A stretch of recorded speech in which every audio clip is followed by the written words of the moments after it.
All right, let's begin. Let's do the talkie thing. Wow. Hello everyone. Welcome. How are all you fine nerds doing on this Saturday of days? Let me go to the YouTube real quick and be like, hey, chat, working question mark. There we go. Chat working, literally question mark. There we go. Let me say hello to everyone though. I think it is. Yay, there we go. I always have to double check just because it's a little the dual stream on YouTube could be a little funky sometimes. Well, let me say hello, nobody. Congratulations on your first. Hello, Ars. Hello, Matthew. And hello, Neil Bunger. I thought you said burger for a second. I was like, I could go for one of those right now. How you doing, Heather? Welcome. How are all of you fine nerds doing? I have been doing great. I don't know what's come over my body this morning. This day, I have been in the most incredibly productive day I've had in a long time. I fixed one of my 3D printers. I have majorly cleaned my house. I did a bunch of yard work. I was riding the high. It was going pretty good. I think I remember the Finnish dude on like effectively Pharmacy Myth. Wasn't he skiing like the whole time too? Like wasn't his thing that he was like basically perpetually skiing? Oh, so as for the combined chats, there's a reason I don't. So, Twitch actually has an explicit rule where they say do not combine the chats. They say to never combine the chats, and that if they catch you, that is an offense. Now, do a lot of people break that rule? Yeah, 100%. And there's a lot of tools out there to combine the chats. See how my chats actually have like little YouTube and Twitch icons next to everyone's posting thing? It's incredibly easy to combine them. It's incredibly easy, but like I'm of the school of I would rather play it safe than sorry. Now, would anyone actually give me shit? Yeah, I mean the YouTube side of my streams are primarily for archival, but it also is just like a nice kind of pipeline just to kind of keep that going. And who knows? There's a lot of people that do YouTube for like minis especially. YouTube is like their primary access to that thing. The idea of looking up a Warhammersman on Twitch is very strange for them. So I don't know. It's just the thing. It's just a thing to try out. You know, it doesn't cost me anything, and the amount of effort is not significantly higher. So I was like, yeah, you know what, this would be a good thing to do. This would be a good thing to do. And also, if any of you would like to check that out, if you go to my links, there we go. It is on there. And hello, Belnary. Welcome. And hello, Fox. Hold on, can I get a good snap going? Nice. There we go. I hope my mic picks up those snaps, because at least on my end, that was a perfect snap. And hello, Chieftain. It is elf time. I was explaining that Twitch's rules for YouTube dual streaming are incredibly dumb. But that's just how it is. It's just how it is. It's not too bad having two it kind of takes up a lot of screen real estate, I'm not gonna lie. But I'm okay with it this way. So true, Oomphy. The funny thing is I was using Oomphy kind of ironically with Echo, and now that she's saying Oomphy for real, I kind of want to go back to Bestie as like a super contrarian bit of nonsense. But all right, today we have a very it's a thing. So, for people who do not know, let me explain what tonight is going to be about. So, oh yeah, I think Vesper did kind of base it off of that. So yes, this is Lost Universe. NASA,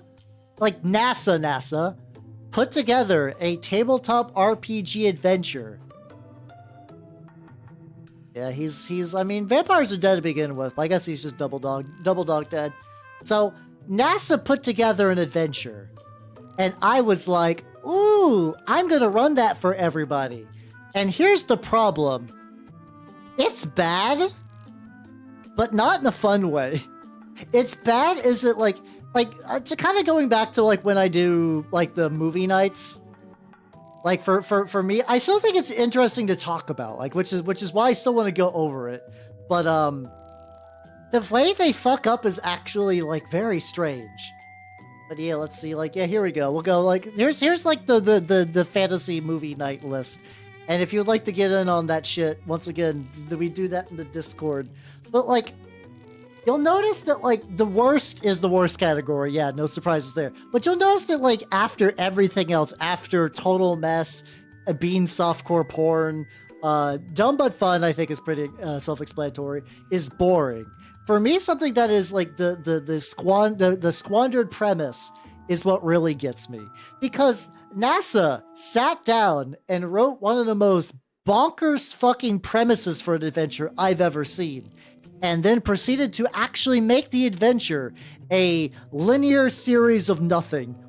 You go through a little tiny track provided by NASA, where you to go from NPC to NPC to talk about stuff and how cool space is, but not in like a fun way about how cool space is.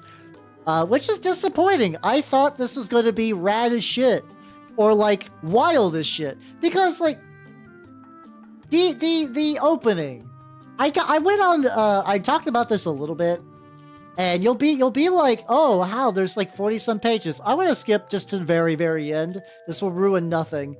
A lot of those pages are just like, wow, do you want some cool space pictures? Here you go. Here's the most generic map we made in 5 minutes. Here's a detailed diagram of the Hubble goddamn telescope. And these are cool pictures, yes. These are all neat things, I guess. But like for context, in the adventure, the way it's utilized is very, very poor. And like you'll see, we're at 35 out of 44. If I had to guess, like 3 or 4 pages are just the premise, and then after that point, you just get into the adventure, which is incredibly dull. Like, okay. Oh boy. Oh boy. And I was racking my DM brain. I was like, how am I going to make this fun for everyone? And I made the executive decision that I don't, without basically scrapping the entire adventure, that I don't think this would be fun to play, even as a lark. Yeah, I mean, the thing is, a lot of pre-made adventures, like I should state, a lot of adventures are pretty railroady. And sometimes it's railroady in the way, like, we're all buying into this premise. We're all buying into the premise of this adventure. Huh, Shadow? How you doing? Welcome, welcome, welcome. I'm angry about NASA. About tax dollars went into this. Which I don't know. I don't mind, once again, I don't mind NASA wasting my tax dollars on this. I would much rather this than like a lot of other things tax dollars get wasted on. Well, it's not even, oh, Archon, welcome, welcome, welcome. How you doing? It's not even like, I'm trying to explain. Okay, here's probably the best way I could explain what's going on with this. Imagine a, what's it called? Imagine getting told the raddest setting, like back in the year 1300, chainsaw wizards would do epic duels with each other in order to become the king of metal teeth. And they did this for thousands and thousands of years.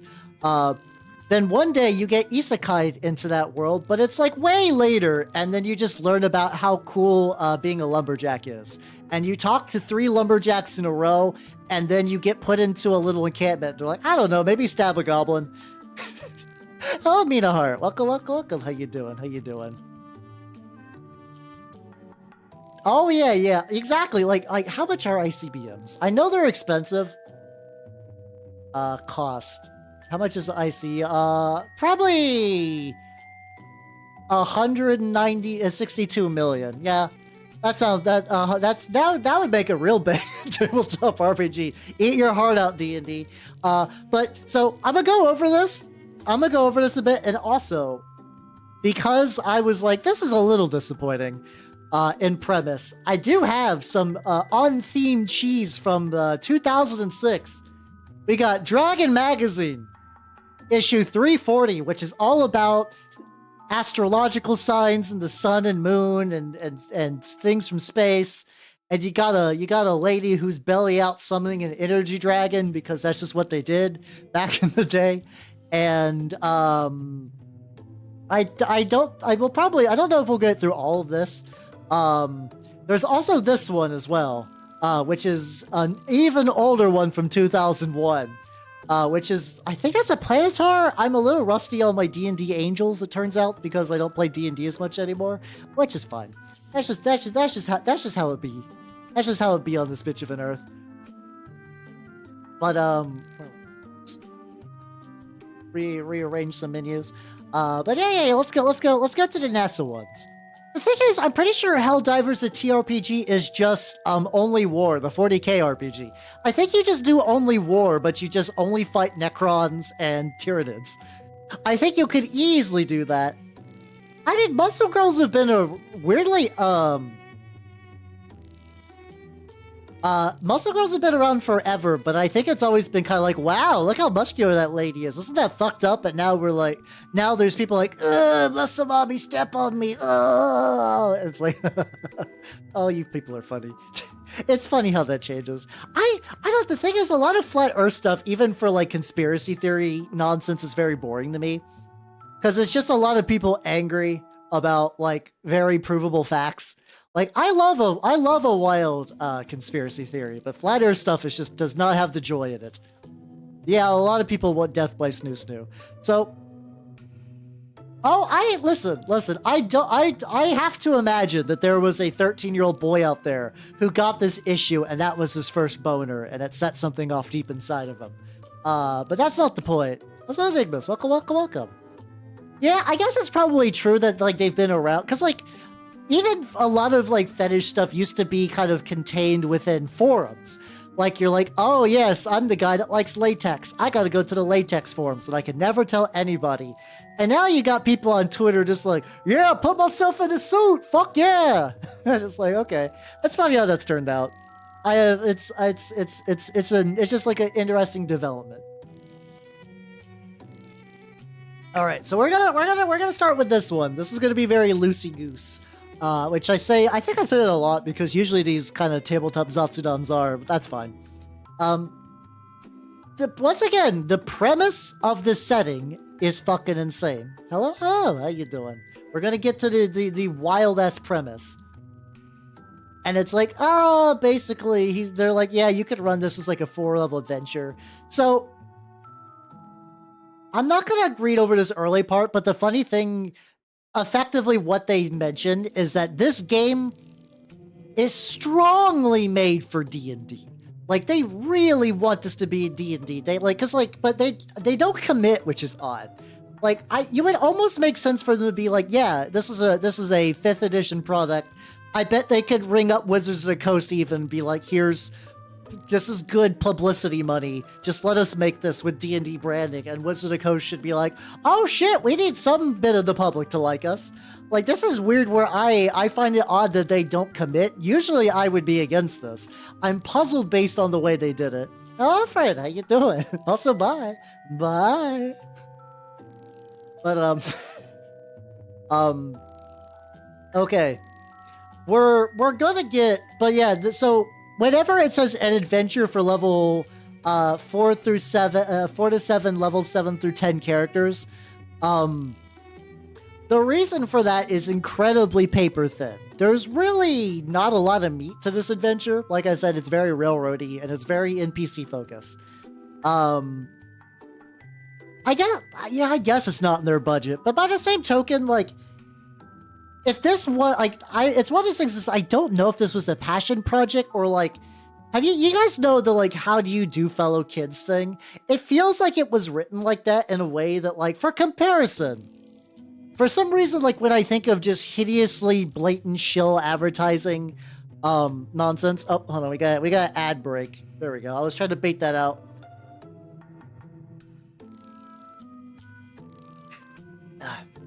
I'll use this as an opportunity to get absolutely fucking limbered up for this game.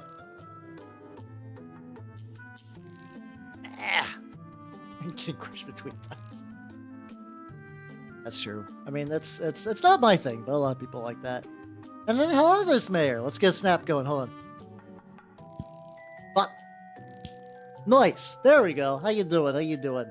So now we're back from ad break. So what I was about to say is, like, for me, when it comes to shill RPGs, the Wendy's RPG did it right.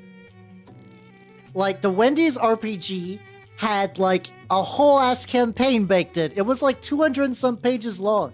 It had its own system, which it was D&D light, mind you. But still, there was, like, something there. There was art commission as well. How you doing? Need extra sleep. Also, congratulations on your streak. Hell yeah, hell yeah, hell yeah. Yeah, I guess SpaceX is going to space more than NASA is. I actually did catch the last SpaceX flight. Apparently they had some issues, but I was like, oh, that's cool.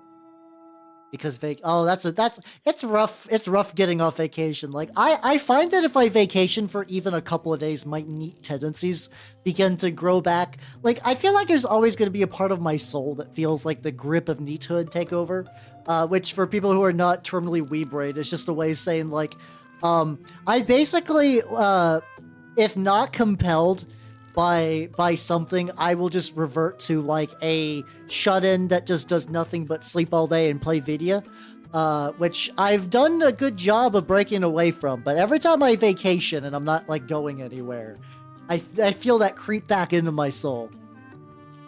But okay, so let's go over the background, because the background of this adventure is bananas.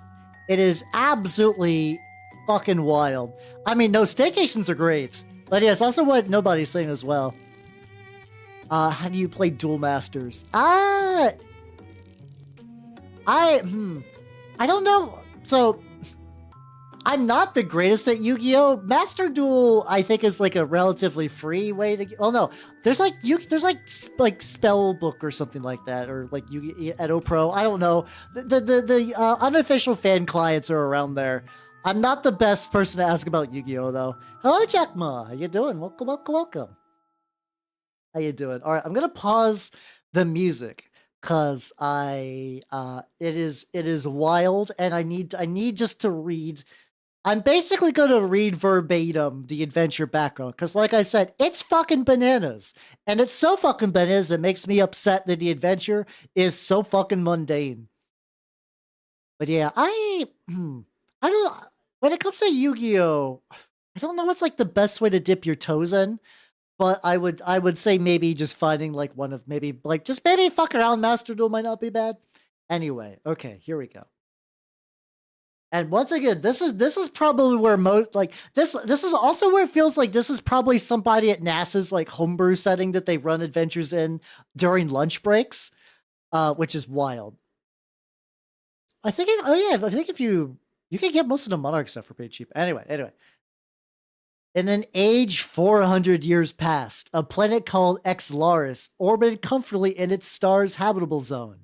Within this delicate zone, the planet grew to support life that became intelligent, developed a robust society, and learned to harness their innate magical capabilities. A peaceful world took shape that prized knowledge above all else. They focused on agriculture and bettering their societies through medical research and honing their magical abilities. The quote-unquote magic of this world came about when a small group of inhabitants discovered they had the ability to harness the energy of the vacuum, the energy filling the universe around them. So there's a perfect society powered by space magic. Yep, that's just part of. Yep, that's just right off the gate. The polar gates. Let's even the extra sleep. It's wilder than that. We'll keep going, but I just want you to know it gets more bananas. Here we go. Neither the ability nor the energy they harness itself has been well understood, but research into it is ongoing. In the meantime, more of the inhabitants of Xlaris have learned to harness this energy, some through study and others through innate gifts. However, that energy tends to fluctuate and isn't always reliable, hence the eagerness of researchers to more fully understand it so they can fix the problems. So NASA's nerds created a setting where being the biggest big brain smart boy it's a wish fulfillment setting for nerds within the first paragraph. It's like, a world where everybody knows that being a cool nerd is where it's at, and everything. I mean, the thing is, like, my favorite kind of wizards, honestly, in fiction are the douchebag wizards. Like he's got a scepter and an evil crystal, and he's going to and then a bunch of people get together to stab him in the face. But I'm not saying that you can't have like good wizards or anything. This is just like I said. This is like it's hard when I read through this. I can feel like almost like braille through the text, like where wedgie marks would have happened. Like I can feel repressed high school trauma buried deep within the text, and I don't think that's intentional, but I feel it deep in my bones. Well, my jelly equivalent to bones, but you know. Hello, Nitrous. How you doing? Here we go. We're reading through the NASA adventure, and the setting is bananas, but it reeks of nerd power fantasy more than most nerd power fantasies. It's the funny thing; it's not even a power fantasy. It's like a nerd, like a nerd pacifism fantasy. It's odd. Like and we'll keep going anyway. Here we go. However, the peaceful nature of the society changed when a black hole moved close to their planet. Not enough to consume, but close enough to alter the planet's orbit and slingshot it into a trajectory all its own, along with its moon, Noru. Shock roiled through the world's inhabitants, causing an eruption of chaos. Each of the other planets within this solar system suffered the same fate, though Xlaris was the only one that supported life. This event, known as the Breaking, transformed Xlaris into a rogue planet. So yeah, I mean, it's like, yeah, it's kind of what you said. Need extra sleep, but wilder somehow. Yeah. So the planet got pinballed. Yeah. Some elves and dark elves inhabiting this planet can still remember this time and the utter chaos that followed. As the light of their sun faded into darkness, the inhabitants of the world, Xlars, hoarded what little they could in order to get by. The peaceful planet of Xlars quickly turned into a struggle for survival. So it's like we're talking like this is Dark Sun, but where there's no sun. Like that, like the premise isn't bad. It's a neat premise. You're a little planet, everyone's peaceful and like full of magic, and then you get slingshotted into the void and everything's fucked. But they couldn't help themselves. Let's keep going. Amid the chaos, an archmage assembled a team of scholars, wizards, sorcerers, and leaders to put the might of their intellect behind this problem. They developed a shield surrounding the planet, which would protect them from comets, asteroids, and other hazards of space travel while maintaining the planet's original temperature, mimicking Xlaris' original atmosphere and makeup. This shield was created when the Archmages wove their magic together, harnessing as much of the energy of the vacuum as they possibly could muster from the universe around them and entwining it with the technology possessed. Yeah. Oh no, I'm gonna laugh. Yeah, I'm telling you, this is nerd. This is nerd peace fantasy, super hard. So yeah. Oh god, the world has been plunged into darkness. Oh, by the way, all the wizards made a shield that made everything better. Yeah, no, it's fine. There's just a cool shield that stops any bit of conflict from happening. Uh, because Xlaris was now a rogue planet, they were able to harness even more energy than they had imagined possible. Once the shield took effect and the planet began to stabilize, the mages developed the fear of it being undone. Uh, they sealed away knowledge of how they had harnessed so much of the energy of the vacuum, using it only amongst themselves for the maintenance of the shield. Once again, another plot point. Nah, let's just bury that shit. Since they had never before had the ability to harness the energy so powerfully, they were secure in the knowledge that it was secret. Hello, Coven. Did you know the energy is stored in the balls? Nitro said so. God, we're reading through the NASA tabletop RPG, and adventure. It's a D&D adventure. They just don't. It just got marketed as like a whole thing. We're reading the bullshit setting where the planet got flung into space, and wizards made everything better. It's fine. Wizards made it all better.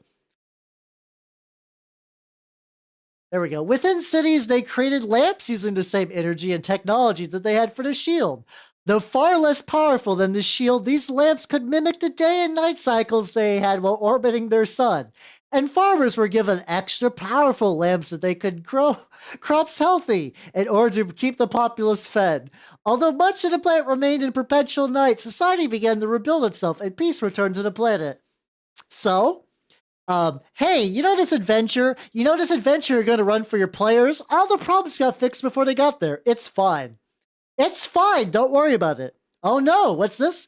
During this time, creatures had emerged from the Underdark.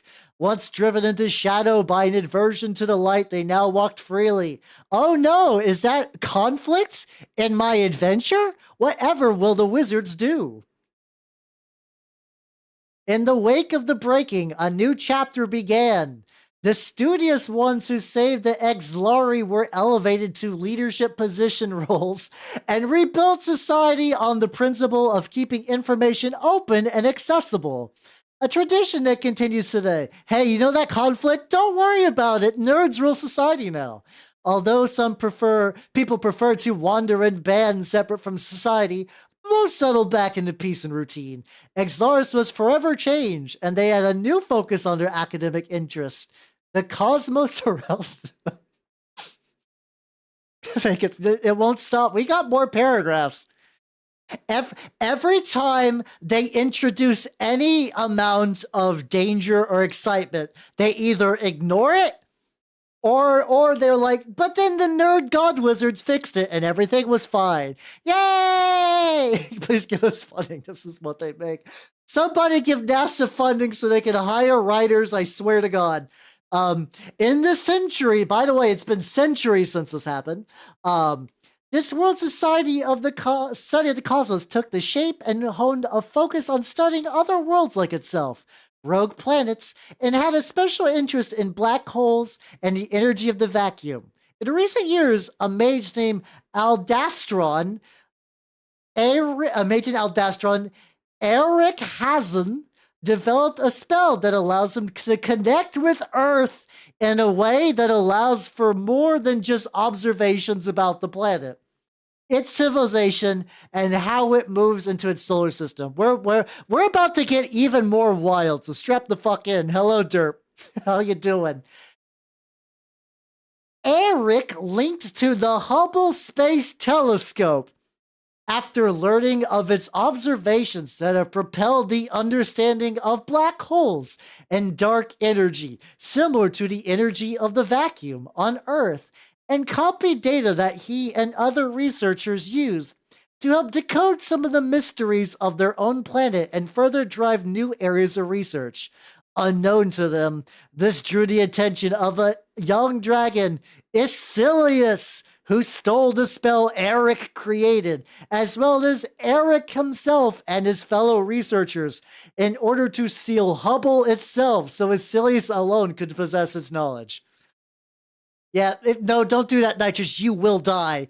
You will die. Well, I think the entire premise of this adventure is supposed to be like, hey, kids, the Hubble telescope was a big deal. It was cool. It was cool. I either believe, I'm going to admit, I'm not the most knowledgeable about NASA scientists. Either Eric Hazen is either an anagram or like some guy named like Eric Hans that they just kind of like wiggled together into an appropriate fantasy name. But yeah, but they've implied this. Yeah, no, this story's conflict is a dragon wanted the Hubble telescope. And it's like, do I think the Hubble telescope is cool? Like, in an abstract way? Like, it's done a lot for us, and it's really neat. It's neat that it exists, but the idea of, like, we gotta, hold on. Like, you guys know that, like, I'm sure all of you are well aware of, like, the how do you do fellow kids thing.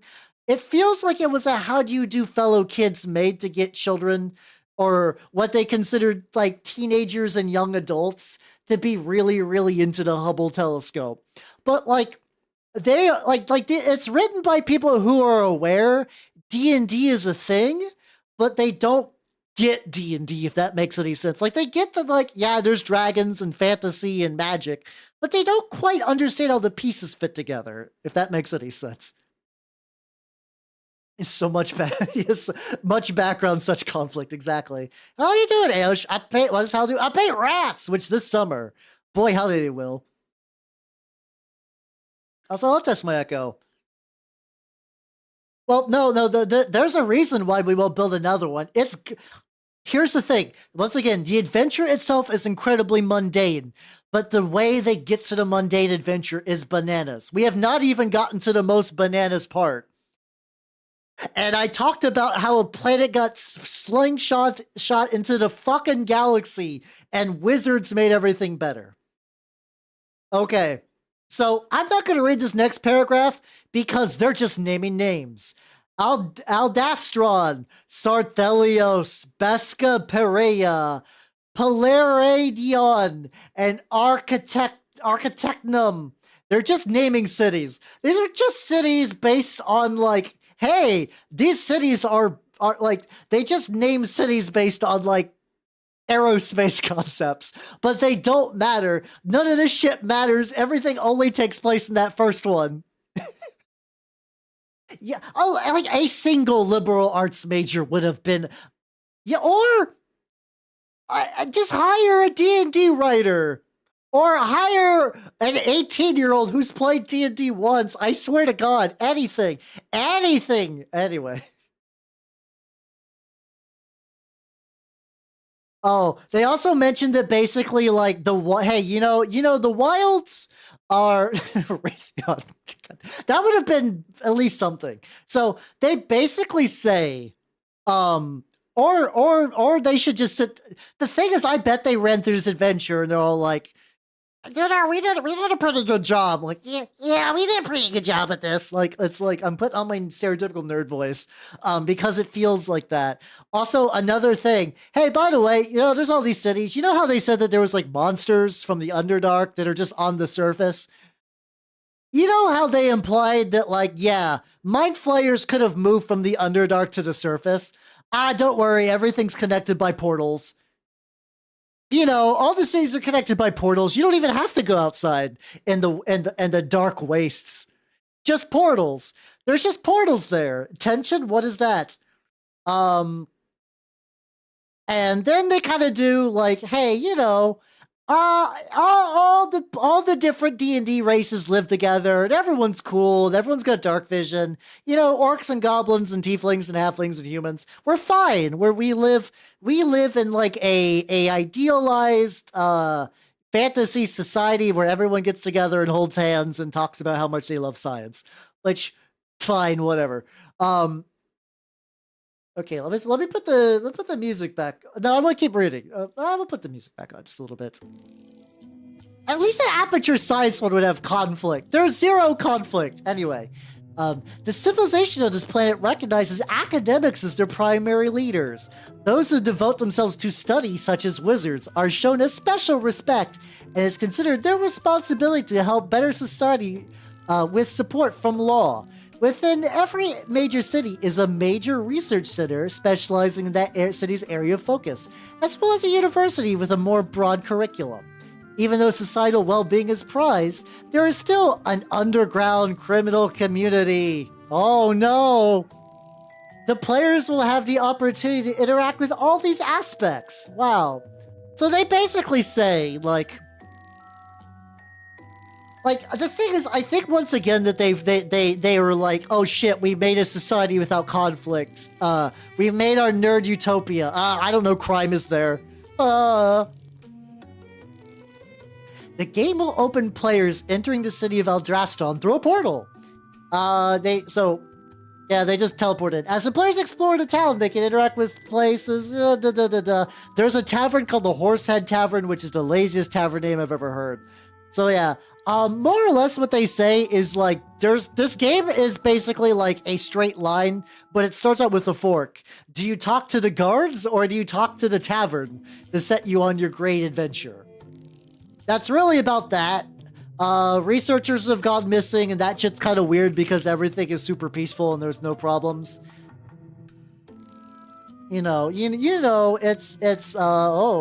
Students have been leaving the university heading towards other towns, and the general townsfolk wonder if the guards have become lax or if there's a greater conspiracy afoot. Because something is happening. Something is happening, just like at all. And now we're gonna get to where it gets really apeshit backwards crazy ass. Here we go. Also, welcome on the YouTube side as well. Howdy. All right, are you all ready for some bullshit? Because here we go. So yeah, they basically say the 4 researchers are gone. They've just vanished. They've just vanished. They were looking up shit, and now they're gone, and no one knows where they're at. However, as they were going through this research, the Hubble itself disappeared, and the portal disappeared. And to the people of Earth, it seemed as if the telescope never existed at all. Fearing their magic as the cause, but not knowing where the Hubble ended up, the researchers who later went missing cast a spell similar to the one that they had used to copy Hubble data, but this time designed to bring the consciousness of individuals who had worked on the Hubble Space Telescope on Earth to get their help in finding the telescope. We'll find out, Nitrous, but yeah, the premise is that, oh no, they lost a telescope, so they isekai'd NASA goddamn researchers who built the Hubble telescope to their fantasy setting. David Cage presents NASA's isekai mind swab apeshit adventure. Not knowing when the individuals would show up, the researchers sent word to their allies, basically saying, hey everybody, we lost the Hubble, but we've decided to use a magical isekai spell to bring the researchers here, and maybe they know where Hubble went. I don't know. And so basically, there's a 40-year-old half-orc lady who runs the guard. She's very tough and guardly.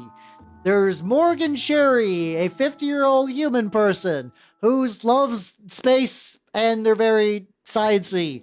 There's Damien, a 200-year-old drow. They can't say drow, so they say dark elf. Hello, Bad Apple. We're going through NASA's wish fulfillment isekai adventure.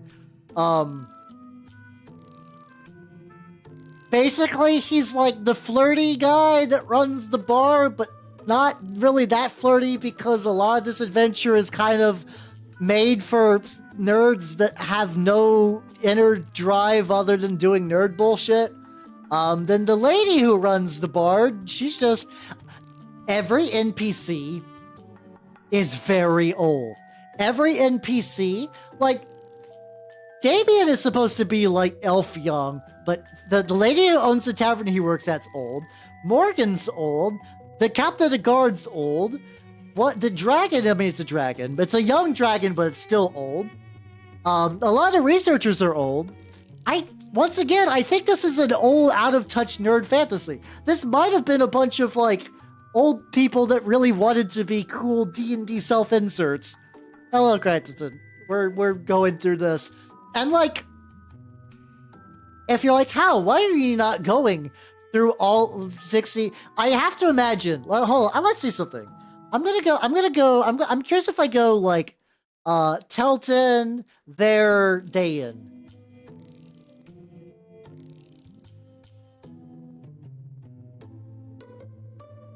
I have to imagine this is an anagram of somebody's name at this point.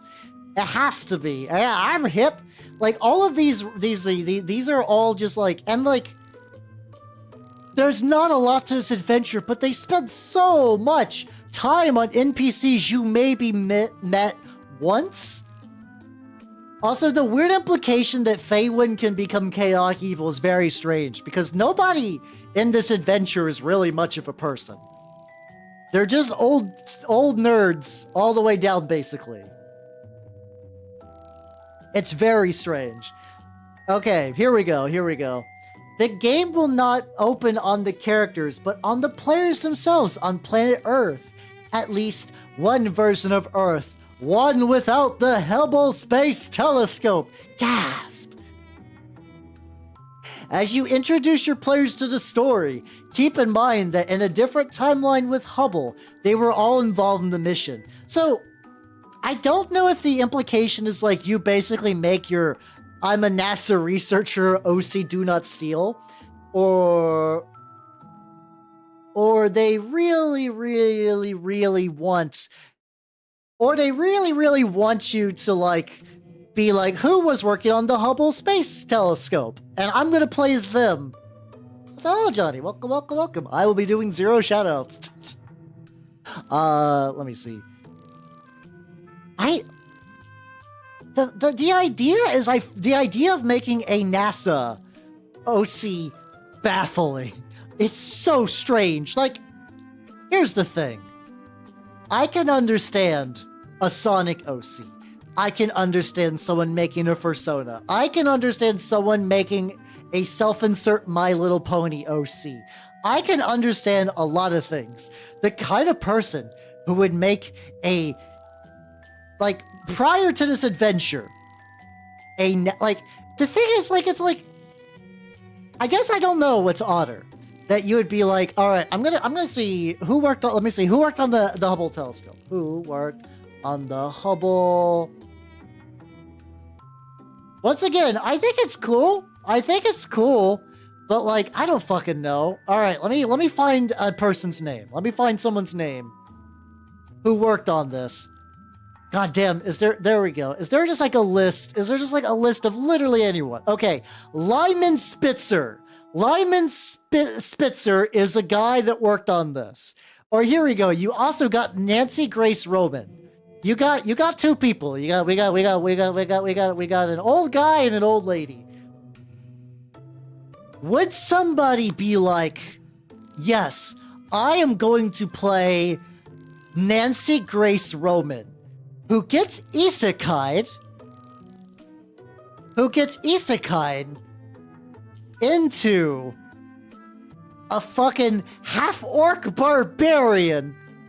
Or would you rather go, my name is Robert Shellman. This is Gary Sanders, my NASA OC. I don't know. The implication is very strange. Let's see. If I go on that wiki page, Eric, it mostly keeps talking about spherical, which is aggravating. Yeah, I don't. It's very possible that they didn't make up like a bunch of these names. I don't know, but anyway, yeah. Yeah, so this is odd. So yeah, you're in a universe where at one point you would have hold on. I just need to put her on screen real quick. I'm sure Nancy Grace Roman. I just picked somebody. Hopefully they're not a piece of shit. I just want to put a picture of her on screen. This is Nancy Grace Roman. Probably totally fine lady. I have no strong feelings either way. But the implication of the game is that I am playing Nancy Grace Roman. I sat down with my nerd friends and I'm saying I am playing Nancy Grace Roman. We're going to read a little bit more. Back in 1990, and once again, whenever this talks about the isekai, I want you to look at this picture of this old woman. Just look at her. Just gaze into her eyes. I'm going to make her a little bigger. Just realize that this is the ideal PC they would probably like you to make.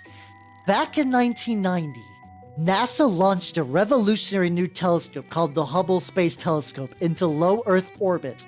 About the size of a school bus, Hubble was destined to change humanity's view of the cosmos with its high-resolution view of the universe. I can do that. Do you want me to wear Nancy on my face? I'll do that. I'll do that for like a little bit. Here we go. There we go. This is going to be incredibly confusing for anybody who's coming in and has no idea what the context of this RPG is. This is going to be fucking baffling. I am now wearing the Nancy skin suit. I've hollowed out the skin of an old woman and I am her now.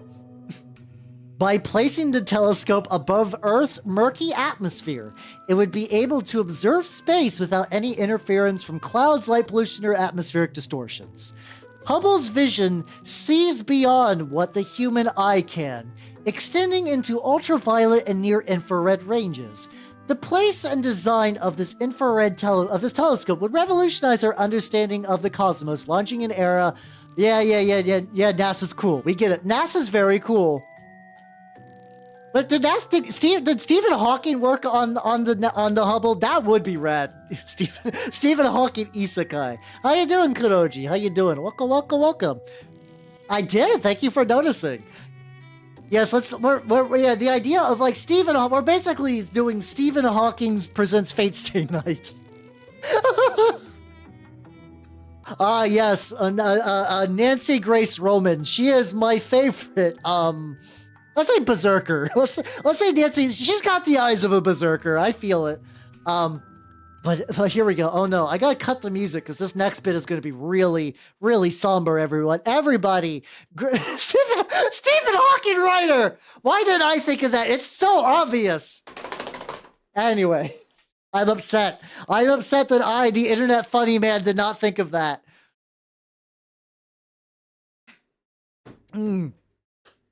That's fine. But okay, everybody, we're about to get serious right now. But in this world, it's as if Hubble never existed. And in a world without Hubble, nobody knows the age of our universe, or that black holes lurk in the centers of galaxies, or just how much beauty the cosmos contains.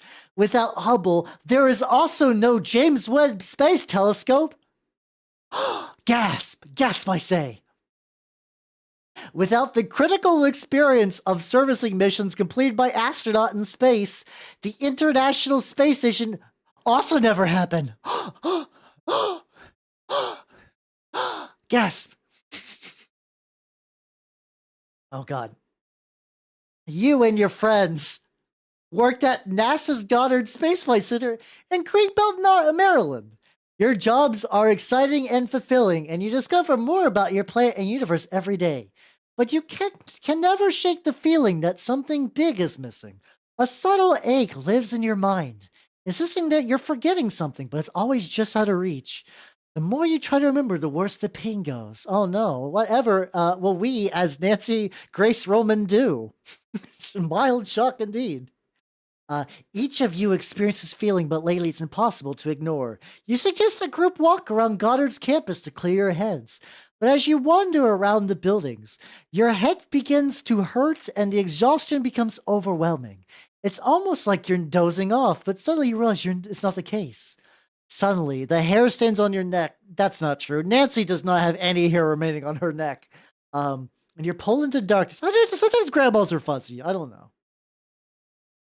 Oh, Space Isekai. We're Isekai now. I'm gonna move this off my head, mostly because hold on, I need to find a picture. Let's see. I need to find a very specific kind of picture. I need to find something. I need to go minus AI. Fuck AI for ruining Googling fantasy image. Let me see. Let me see if I can find something. If I can find something good. Oh, fuck off. Fuck off, AI everywhere. I hate it. I hate it. Let me see. No, I can't use that picture. That picture is lewd. I cannot use. Oh, there we go. No, I can't. Oh, the size is too small. Listen, I'm looking for a very specific kind of. There we go. How fuck off Wattpad. All right, let me switch the size to large. There we go. Tool size large. Is it corn? I'm not looking for corn necessarily. There we go. There we go. Oh, perfect. This is Guys, I'm about to do something real dumb, so strap the fuck in. Strap the fuck in. All right, real quick. I figure if I'm going to use their art for something incredibly stupid, hey, there's an artist named Virgo Art. Let's give a shout out to Virgo Art. All right, so Nancy's getting isekai, and when I look at Nancy, when I look at Nancy, what I think is a well endowed orc woman filled with muscle. She's an orc monk, you know. Nancy's an orc monk. She's got the ideal and physique for it. So let's just do. Hold on a sec. Let's put this here. And I seem to be following this person. I am surprised I am not. Here we go. Now what we gotta do? Perfect. You know what? I bet if Nancy Grace Morgan was a character, it would be exactly like this. I bet this would be her exactly. Perfect. Nailed it. A+.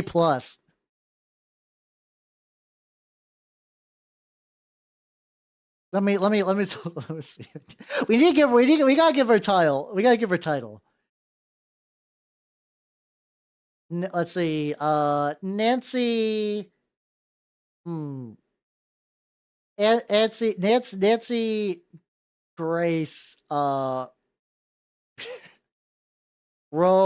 orc. There we go.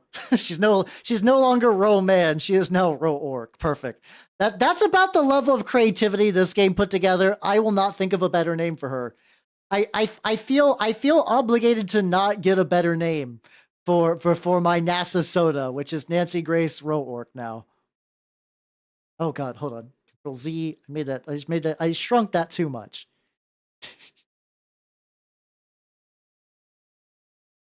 A little bit more shrinkage. There we go. Perfect.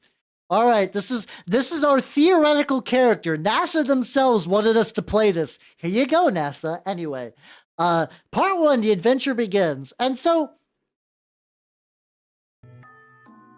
prior to me doing all this nonsense, once again, yeah, buff orc body, human lady, peak performance. Also that. I mean, VTubers might. I think there's actually a decent amount of VTubers that have isekai origins, which is kind of fun. What if you created art? I also need to take a screen cap of this for later, so people have a concept of like what the fuck I've been up to this stream. Okay. So remember earlier I was like, hey, this adventure is bananas, and then the premise is bananas, but the actual adventure is incredibly boring. Here we go to the boring part. Yay! I'm sure all of you are excited for the boring part. The players awaken. Let me get one more thing out. There we go. Okay. The players awaken in the center of the largest city of Exlaris, Aldastron. They retain all memories of their lives on Earth, but are completely unfamiliar with the planet around them. For academic purposes, yes. They were transferred into the bodies of the characters they created, each with an intuitive knowledge of how to use either their magic or weapons. Nancy now intuitively knows how to punch. Can the players stay asleep? Oh, just you wait till I talk about how this ends. The ending is kind of fucked up, to be totally honest. I also hope people from, like, the D&D... I'm streaming under D&D because ostensibly this is a D&D adventure. I hope somebody just, like, looks at the thumbnail and they're like, what the fresh country fuck is this? Yeah, listen, I feel like if given the muscles, Nancy Grace Roork would beat the fuck out of everyone. Tool Guessa, speaking of Omicron, I bought Omicron. It was on sale on GOG for $2. So, I own no Omicron Soul Nomad now. I heard it's agonizingly terrible, but I'm also very curious. So that might be on the docket one of these days. The darkness fades around you, and you seem to find yourself standing in front of what appears to be a portal, one of several in the bustling space around you. Something about this is familiar, like a bus stop on Earth. They managed to take inner city portals and make it boring. Each of the different portals around you has a walkway leading right up to it, and a sign hanging above reading. So I need also, like... There we go. I just need to adjust myself. I just need to adjust myself slightly. So yeah, wow, we're at the bus stop. So we could basically go to any of the other cities. This is the weird part. The weird part is, so the game is like, here's the portal bus stop, and as far as I can tell, the game has nothing that's like, what happens? You gave the players the option to leave, to go to 4 different places, and you have put nothing. You put nothing. Oh, hey, mate, how you doing? Are the redeems not working anymore? That's weird. That's fucked up. How you doing, though? How do you like my OC, Nancy Grace Roark? So, yeah. So, the idea is like, okay, you're in the city. Also, thank you for the hydrate and stretch. So, the implication, you're in... That did work. I did see it. It did redeem. It was how do. I played Wraths. I guess Twitch hates anime in particular, which is troubling. But let me see. So I'm gonna basically summarize a lot of this. So the game is like, hey, would you like to talk to the guards or would you like to go to the tavern? You know what? Hey everybody, what would you like to do? We're going on an adventure. What do? Would you like to see the only choice in this goddamn game that has really any consequences, really? How about go to guards? Go to tavern. There we go. Let's do that. Yippee! Let's do a poll. Let's do a poll real quick. Wow. Wow. And while that poll goes, I'm going to take a very short idle break. I'll BRB. Figure out what we're doing. We're about to go on adventure, everybody. Everyone loves adventure. Isn't that right?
All right, I'm back. It looks like the tavern's going to win. Let's see. Come on, time to get drunk. I mean, this... Okay, let me pop my head back in. Hi. This might be a good one to get drunk on. I don't know. Feel free to drink. I don't think I'm going to drink booze tonight. I got a bottle of Malort given to me by Bloom. And I have not dove into it yet. This could be a good night for it, but I think I'm gonna run this sober, just so I can wallow in the confusion with a totally level mind. If you all want to get drunk, though, by all means. Okay, so we're gonna go to the tavern. Yippee! Wow, we're gonna go to the tavern. So don't worry, if you talk to the guard, nothing cool happens. You basically wander. Well, so this is funny though. If you look around the city, basically you just stumble upon the guard. This is like every now and then. Hey, have you kind of noticed that this is implying D&D, but hasn't really quite gotten there? Well, if the player, you could roll a perception check, but with an easy DC. Wow, is that a mechanic? Is that an implication that this might be an adventure and not a overwhelming pamphlet of NASA nonsense? Whoa. God. Okay.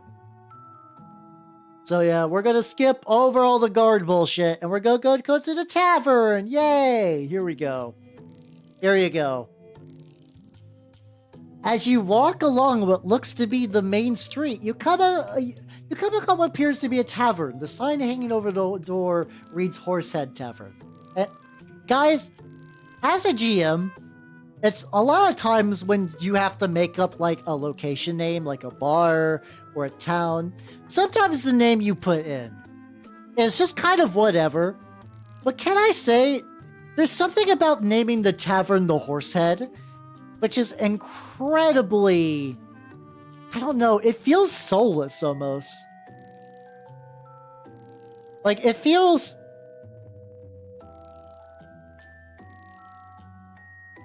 Okay, they didn't make it up. The Horsehead Tavern's real, and it's in Maryland. This might have just been a tavern that was close by, or of historical note. Apparently, it has some relation to the Lincoln assassination, maybe, but that might be a conspiracy website. Hello, Rusty. How you doing, Rusty? That is my NASA. I'm playing. We're going through the NASA RPG, and they want you to pick somebody to be your person. You're playing somebody who worked on the Hubble Space Telescope. So this is this is Nancy Grace Roman as Nancy Grace Roark, obviously.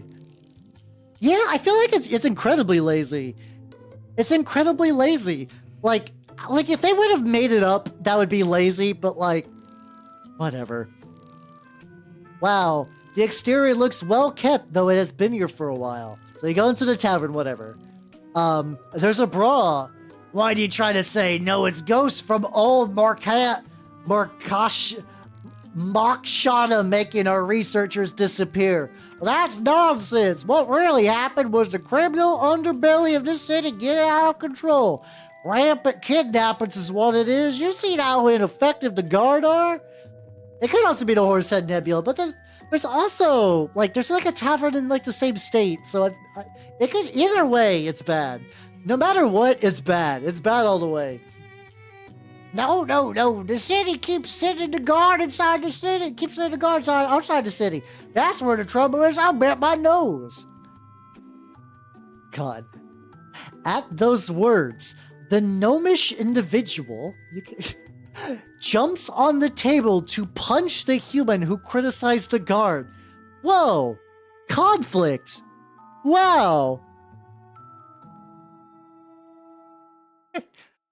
I'm Nancy Grace Roman. I was taken to another world and reincarnated as an orc to restore the Hubble Space Telescope. That would be a more fun story than the one this fucking provides, for certain. And so far, the only thing that has, like, any amount of real conflict is a gnome punched a man. I have to imagine in the dick, like, this gnome just stepped on a table and punched a human in the balls. I like to imagine that. But anyway, yeah, oh wow, there's a brawl. The bartender will yell for the combatants to knock it off. Probably not the first time the fight has broke out. Wow, a perception or insight check? Whoa, you can figure out that the room is very tense. You know, like, there's a lot of times when, like, things will be like, you should make a check to find really obvious information. I feel like if a fight breaks out, you don't really need a roll. I feel like your biggest dumb, not paying attention, goofy head person could figure out that maybe this is a little tense. What's that, Zebra? Welcome. I am a mimic elf. Oh, there we go. But we're running Nancy Grace Roark as a battle, as a half-orc, which is wild, which is fun. Let me see. You also scooch this. There we go. I need to move some stuff. Excellent. Yeah, no, I'm an elf all the time. That's just how I am. Yeah, let's go mimic mode for this. Fuck it, why not? Why not? So yeah, wow. If the players jump into the fray, roll a d4 to see how many are hostile towards the players, and use a standard guard block, stat block for them. Hold on. I need to. So, Asa Halloran, how you doing? Nice. Alright, hold on.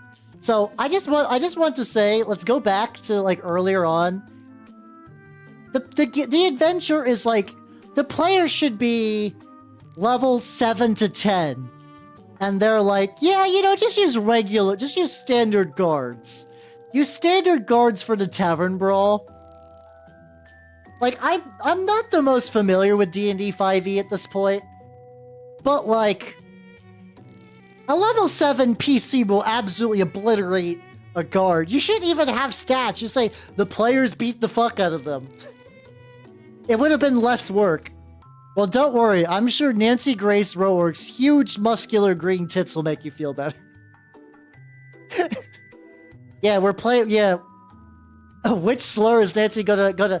Nancy's gonna use a slur that's like so old-fashioned that like it's just kind of re-entered the regular like one of those old-timey ones that like no one would recognize it's a slur. It'd be like, oh, look at that paint bucket over there. And you're like, what the fuck does that mean in the context of a slur, Nancy? And they're like, ah, that's for the, and then like wild beeping. You're like, Jesus Christ, Nancy. No, Nancy, I've given Nancy the benefit of the doubt that she was a nice person. Hello, Quay. How you doing? How you doing? Anyway, whatever. You can beat the, you can beat the fuck out of the bar people. Whatever. It's also basically saying like, for Howard, this game, I'm looking through the NASA tabletop RPG, and the implication is that you're supposed to play people who worked on the Hubble telescope. So I just went to Wikipedia and I found Nancy. You know, Nancy Grace Roman, probably a very smart and sweet lady. But for this adventure, she is currently she is a half-orc monk. Very fit and sporty, if you will. Same face, though. So now you talk to the barkeep, who is, once again, like the really only male NPC is just like a sultry drow barkeep. And he basically tells you, they say he's got a nice smile. Aww. And he basically tells you, wow, researchers got kidnapped. Isn't that fucked up? Apparently they might have been, the guards have been sent to the nearby ruins. Whoa. He thanks them for helping with the bar fight. It's okay, you can go back to your drinks, but hey, if at any point the players are like, Damien, my guy, listen, I am a 60-year-old woman who worked on a space telescope as of an hour ago. Now I'm a fit, muscular orc gring mommy. What the fuck is happening? And he's like, oh, you should talk to Faywin, who owns the tavern. She knows stuff. But this is also a weird line. He knows of Earth mostly through rumor and knowledge that researchers have been connecting with the planet to get information. Information he learned from his work with Faywin.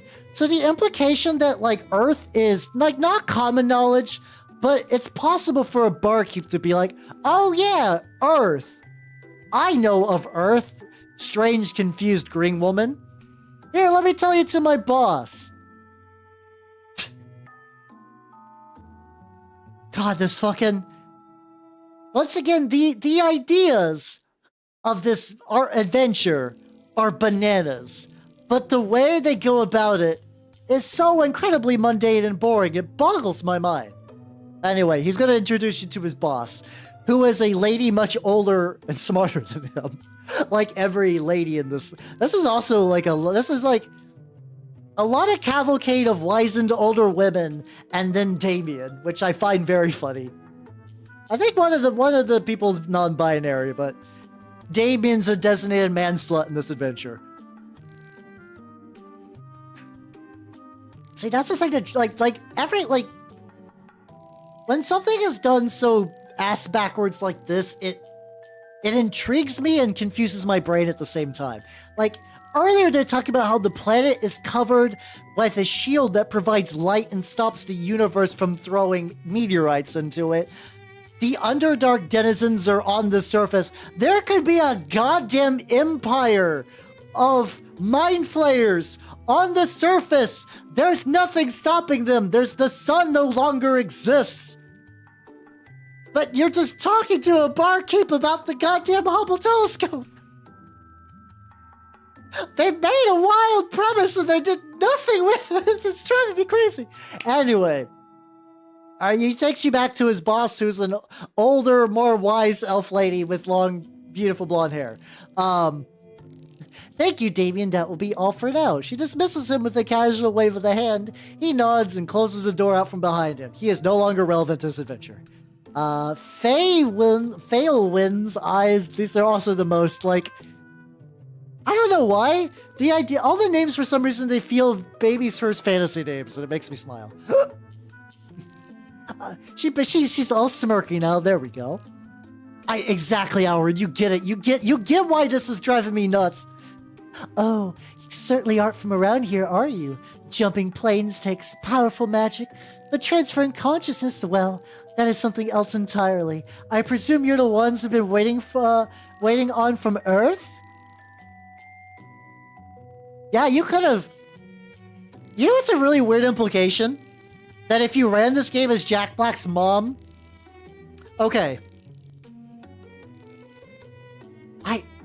Do I want to spoil... No, I'm not going to spoil the end. Julgessa, when we get to the end, please remind me of Jack Black's mom, because I have implications I need to talk about involving Jack Black's mother. Anyway, you talk to her about your shit. Those missing researchers have the key to sending you home. They were connecting with your world, getting information from something called the Hubble Space Telescope, huh? A few weeks ago, that timeline appeared to be erased. The telescope appeared to be erased from your timeline, which would take significant magic. The researchers were theorizing that basically, yeah, wow, the telescope is gone and it fucked shit up. Anyway. Of course, if you don't... There we go. I'll make the necessary introductions at the observatory, but I expect you tell those researchers to pay me a visit when they get back. Of course, if you don't want to find them, I'm sure you'll enjoy spending the rest of your existence in our little world. To deliver that last line sounds vaguely like a threat. They give the implication that she's like the shady character, but it's still kind of weird. Also, this is funny. During the conversation, her posture, no matter whether or not the characters are forthcoming, indicates a baseline distrust. And if any of the players try to cast a spell, she immediately counterspells them. Hey players, are you trying to do wizard shit in Wizard Town against Barkeep Lady? Nah, get DMPC'd, bitch. Oh my god. Oh my god. Anyway, hey, you can go talk to the guard at this point. They basically will do the exact... They'll more or less tell you to like, oh fuck, researchers are gone. Hey, you're who we're looking for. Anyway, we're going to the part where we talk to the researchers. Yippee! There we go.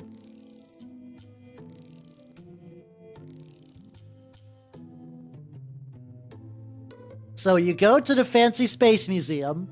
Wow, it's got powerful lamps and lush bushes.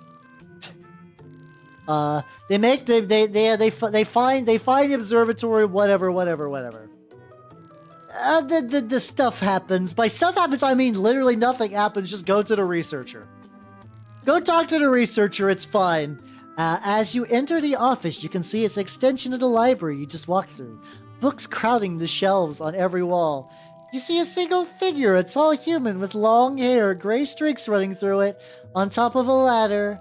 Oh, whatever. They're ditzy. They're a ditzy academic. They're like, oh, goodness gracious! I got all this knowledge in my brain. I'm a little goofy goober. There we go.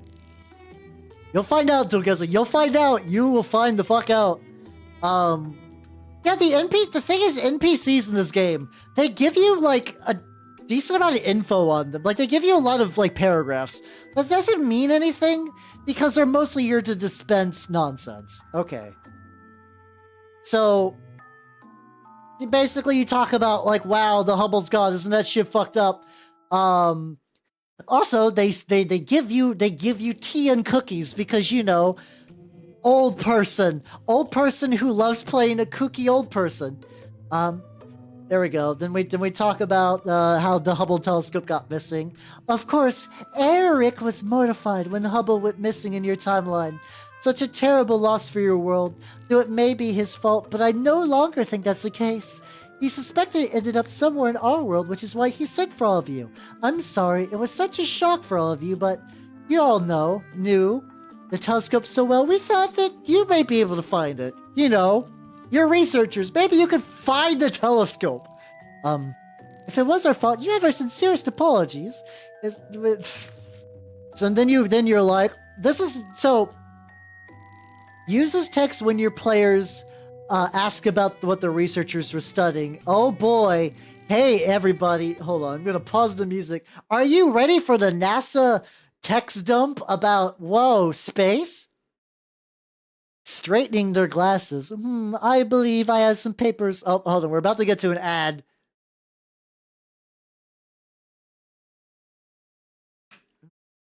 I cannot have anybody lose the riveting context of space.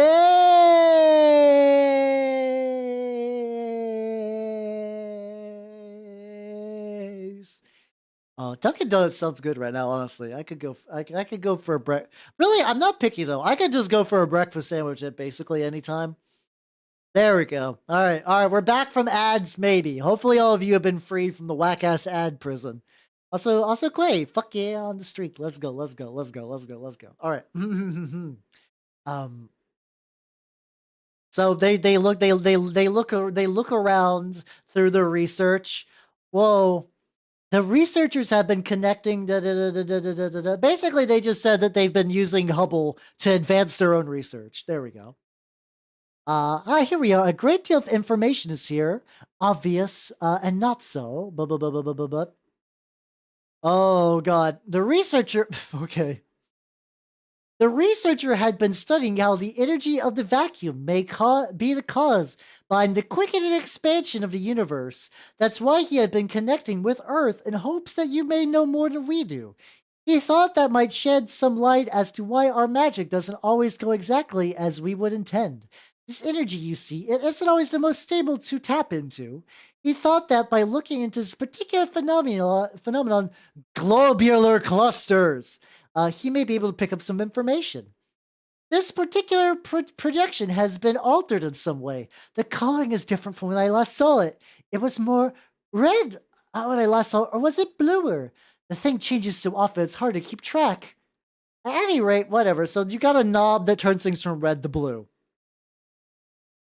So one thing, the idea is incredibly stupid because when they say our magic doesn't work all the time, their magic has basically worked perfectly all the time. They live in a society powered by consistent magic that lets you look into other universes and look at other planets, and have a magical shield and magical light and magical portals. And they're like, oh God, we need a conflict. Magic doesn't work sometimes. Yeah. Okay. So, here is the thing. This is a puzzle that is incredibly not a puzzle. The implication is that telescopes view things with blue light or red light. Blue light means objects are hotter and younger, and red lights make things look cooler and older. If you legitimately turn a dial back and forth, you're gonna find in the red light you see Hubble found, and in the blue light you see go to Maksheta. Hey, by the way, you've been told to go to Maksheta already. This is not news. This is not news. This is a puzzle about colors of light that is not even a goddamn puzzle. The stakes have never been lower. Okay, this part's fun. If the players inquire about globular clusters, Sherry will explain that they are tightly gravitationally bound clusters of tens of thousands, perhaps millions of stars, with the largest concentrations of those stars being the center of the universe. Nope. No player's gonna ask about globular clusters. NASA, are you high? What are you talking about? NASA, what are you talking about? What do you mean? NASA, that would be like if I was playing like a, let's see, that'd be like I'm playing like a Revolutionary War RPG, and it's like, if your players ever ask about the Magna Carta, tell them about it.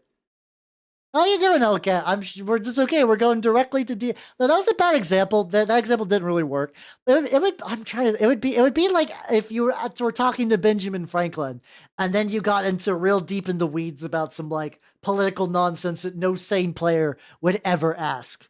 Like that's just it. I like space too. They could have made this more interesting in space, but it's so weirdly specific about the Hubble telescope that it defeats the point. Okay, there has been good educational media. Hey, how many people would have really known about the Oregon Trail if it wasn't for the game The Oregon Trail? That was a game that was like, this is a historical game, but we're going to make it fun and interesting. And yeah, exactly. You got dwarf stars and black holes and galaxies and nebulas, and it's so single-mindedly, borderline autistically focused on the Hubble telescope that it just it's like it's like how the Rick and Morty, this is gonna sound wild, but like the Rick and Morty adventure was so laser focused on being a Rick and Morty episode and not being fun. This is what it feels like. This feels like a similar version of that, but replace like Wubba Lubba Dub Dub with the Hubble Space Telescope, and that boggles my goddamn mind. And then it's basically saying like, hey, Earth, the telescope is pretty baller because it gets clearer reason. It's like, hey, why aren't you using your own space? And they're like, the Hubble telescope's so banging and our own atmosphere is so filled with interference that we just use the Hubble telescope. Which, I guess if it's there, you might as well, but like... Okay. Okay, buddy. Okay, friendo. TT has all kinds of fun... Like, okay, for context for after this, because I don't think this is going to take the entire session, I have a D&D space-themed session thing for after this that has, like, astrological signs and, like, how, like, the sun and the moon have been used in mythological context, and like a cool space monster called the Moon Calf. There's stuff you could do. Anyway.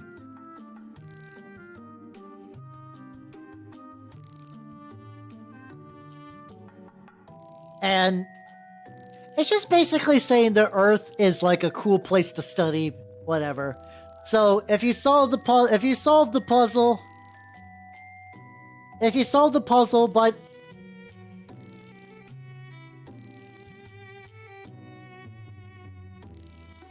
so, if you search around the office, you get knowledge of how the vacuum works, a model of the Hubble Space Telescope, and a book on historical Earth astronomers and physicists, including Nancy Grace Roman.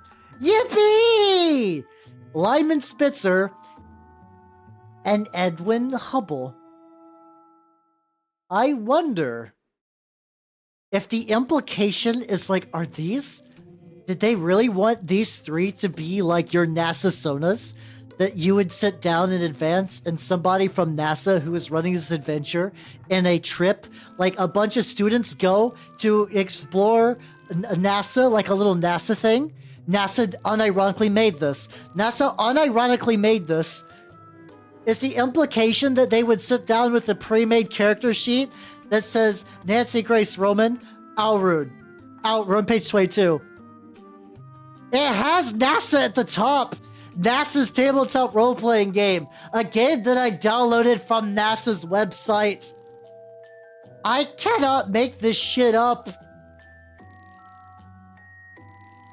And you should, because the idea of this is neat, and they did it in the dumbest way possible. See, I did Tsukuroji, like, I was literally going to run the adventure for everybody, but, like, the adventure sucks. As an adventure. It's fun to talk about as, like, why did NASA do this? But I, in good conscience, can't be like, let's play this, because there's nothing to play. It's you go through a linear set of corridors and people talk science at you. But that's the thing, Chieftain, it's not. It's not even one of the most games of all time. It's one of the most pamphlets of all time. It's a pamphlet disguising itself as a game. But here we go. Nancy Grace Roman was NASA's first chief of astronomy and the first woman to hold such an executive position in the agency. She planned a program of satellites and rockets, administered grants to the scientific community, and worked to get the Hubble Space Telescope approved by the Governing Council. Her work on this mission earned her the nickname the Mother of Hubble. So, like, cool. That's cool info. I technically know more about Nancy Grace Roman than I ever did, so technically I'm learning something. I legitimately... I have to imagine, this is my thought, this is written by somebody who is like, how do you do, fellow kids? And they wrote this, and maybe somebody knew somebody who could maybe write an adventure. I don't know. The implication, it's like they know, like, I'm trying to think of what would be a good example. It's like they are aware of the basic concepts of Dungeons and Dragons. There's an evil dragon in this. There is a world where adventures happen. But beyond that, they didn't know anything about tension or stakes or a premise or anything. I think the implication is that, like, this would be run when like teenagers and middle schoolers go on a tour at a NASA location because, hey, the kids like Critical Role, right? We've watched an episode of Critical Role. Something like that. But yeah, they could, like, they have so many options, but this is also a thing too. It's not, the fact that it's not even really a NASA RPG. It's a Hubble Telescope RPG, which is baffling. It's so baffling. Like, could you do, like, what if you did, like, okay, this is also why I want to talk about, I find it fascinating in how single-minded and stupid it is. Like, what if you did a NASA RPG where, like, you bring out all the greatest hits? What if the Hubble telescope was a Warforged with telescoping eyes?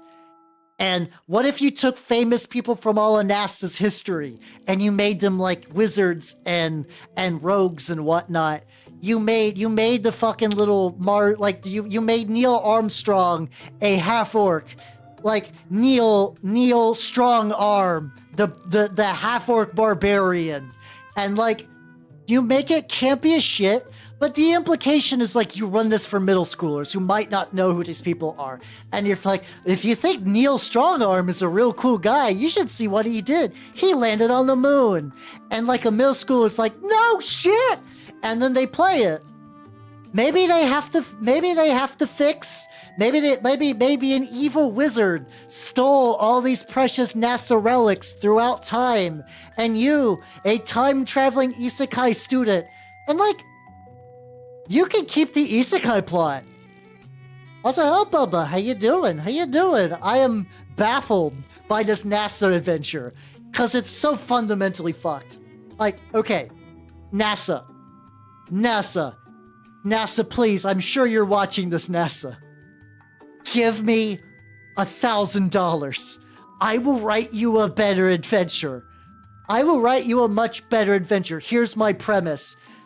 You are a group of kids, middle schoolers, high schoolers, whatever, going on a NASA tour, and then the great evil wizard Melborg teleported in, and he wants to have.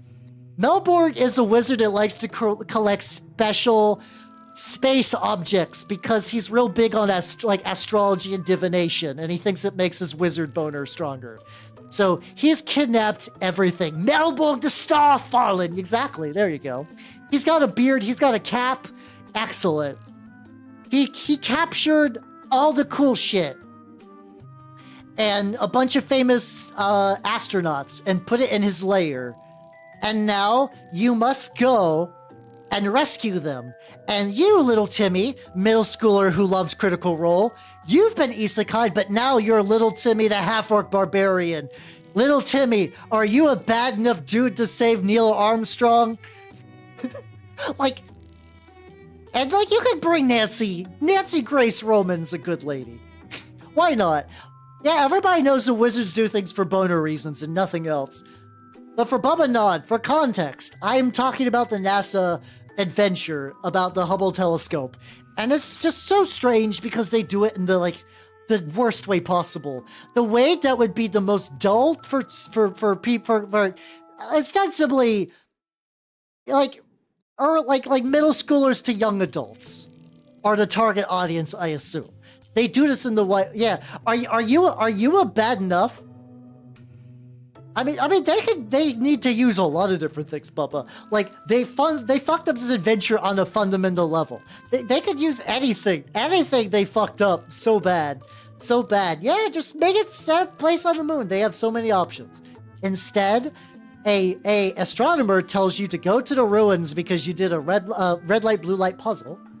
And you get to learn about Lyman Spitzer. Wow, he did a bunch of cool physics shit.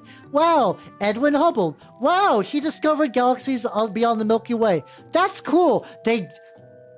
Hey, there's a concept in fiction called show not tell. They're just telling the ever-loving fuck out of everything. You know? What is actually a hex roll? I'm legitimately curious. Oh, it's just a generator. They could have used a generator, but the thing is, the fundamental, it's not even did they fuck up the adventure part of this, and they did. It's a fundamental misunderstanding of Dungeons and Dragons as a concept, where instead they took D&D and they beat it with hammers into the shape of a NASA pamphlet. That's what they did. And effectively they say, huh, that's weird. The observatory has been stalked by a weird, suspicious elf that nobody knows about. And then they tell you that the ruins outside are the ruins. You know, the ruins are the ruins. Outside, you should go to the ruins. That's probably where stuff is at, in the ruins. Everybody tells you to go to the ruins. And they give you role-playing information about Morgan Sherry. That's great. Cool. I'm cool that Morgan Sherry's an odd eccentric, but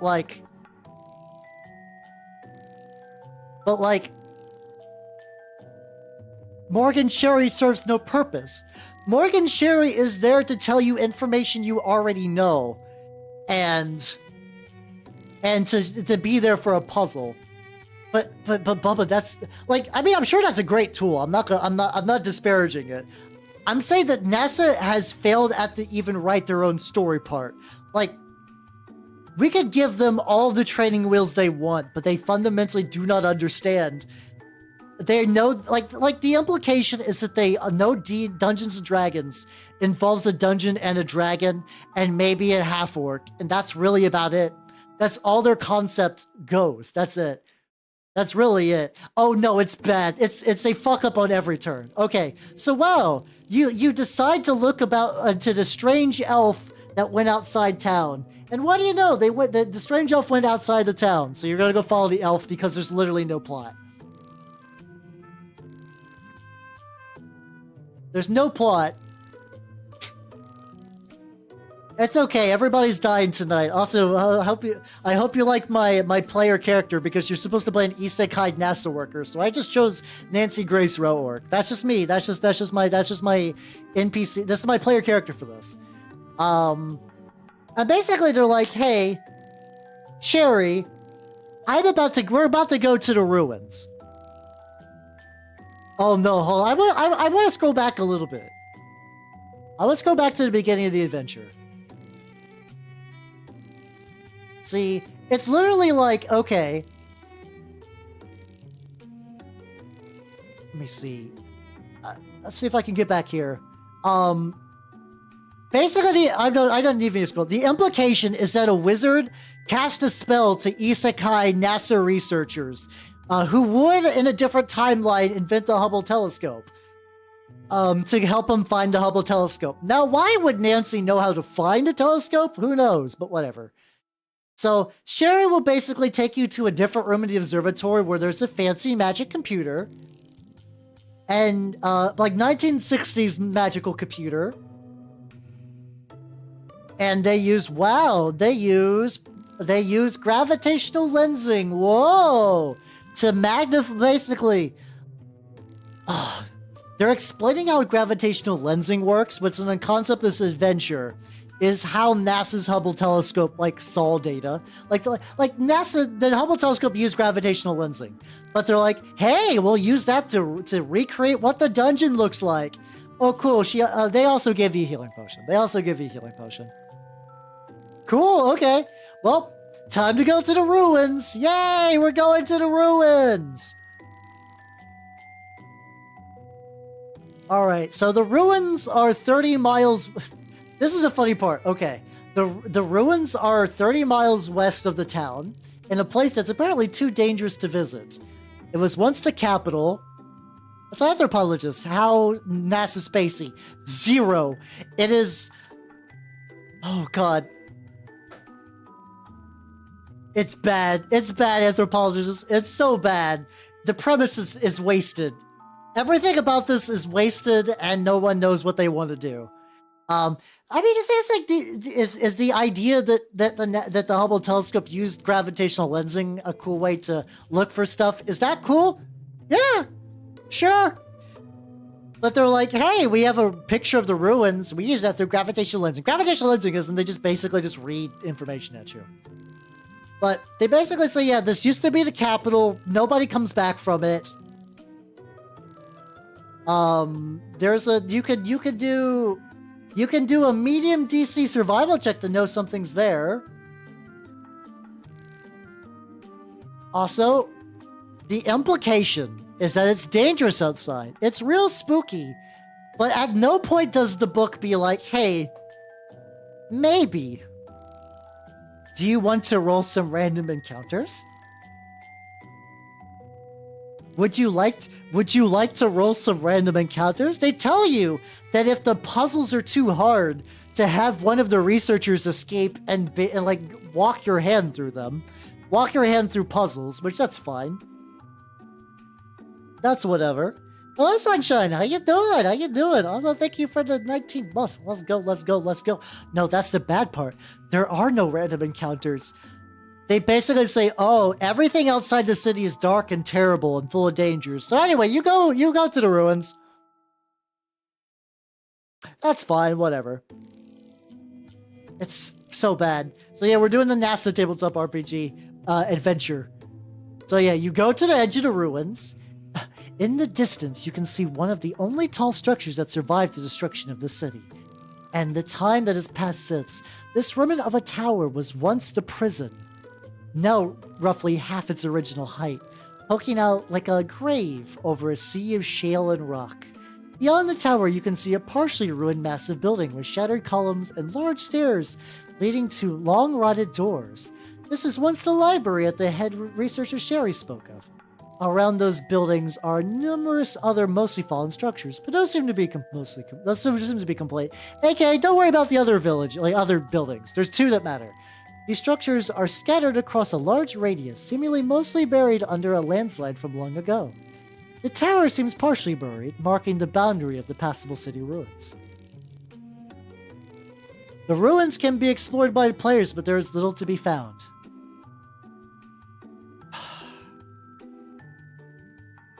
Once more, this used to be, I believe it is the capital goddamn city, or a city at the very least, on this planet that has been left buried and lost when the planet got sent into fucking space by a black hole. But once again, anything that might be cool. Could the players look around for records of the lost civilization, or fight scary monsters, or find cool loot, or find cool NASA relics? No. What does this have to do with NASA? The premise is that the Hubble telescope got stolen, and you isekai Hubble telescope researchers are helping find it. And every now and then, an NPC talks about how cool space technology is that the Hubble telescope used. That's it. That's really about it. That's really about it. So, hey, wow, there's 2 places you can go. There's a tower. There's a tower that used to be a prison. Okay, let's just say you go to one of the 2 buildings in this ruined city that you're allowed to go to. Fuck you for wanting to explore a ruined city, by the way. But anyway, use this hex to set the scene. Outside the crumbling remains of the prison tower, you look around and take in the failing walls around you. Long bent and rusted bars of a prison cell left open, where you now stand. There's a partially ruined staircase leading down, but it looks passable. You can't tell from this angle exactly how deep it goes. So basically, you go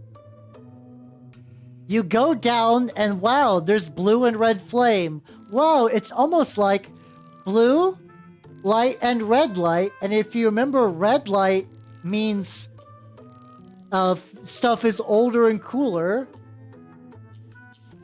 If you pass, oh god, guys, the implication is that because you learned red light shows that things in telescopes are older and cooler, that you should walk through red fire. Otherwise, if you walk through blue fire, you take 1d6 damage, though you can, as a DM, make them take more damage. Guys, this adventure is recommended for level 7 to 10 characters. In D&D 5th edition is what they strongly hint. This isn't like an OSR game. No one is going to run this for OSR because there's nothing for OSR people here. They just don't have the balls to say this is for D&D 5e. But okay. Let's say we're playing D&D 5e. Nancy Grace Row Orc just wants to go through the blue wall just to see what happens.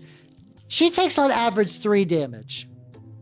As a 7th level D&D 5th edition character. That's nothing. And then you just go to the next one. And then you go to the pass and converge section. Well, let's say you decide to go to the library. Why not? There's only 2 buildings, and there's a 50-50 shot of choosing any other one. You ascend the few large stairs into the library. Looking around, you see some massive shelves still standing, with books remaining on them, for some scatter at their base. Other shelves are toppled over. Yeah, there's books. Wow, there's books in the library. As you make your way through the shelves, there seems to be a path through the rubble, sometimes wide enough for only a person to pass through, sometimes much larger. For some reason, it appears that most of the books this library could have housed are still here. Wow, there's books in the library. How odd. Basically, the implication is the books in the library are new, because the older ones should have, rotted away at this point. Wow, eventually, there's a mural. There we go. Okay, the mural shows a globular cluster. Ooh.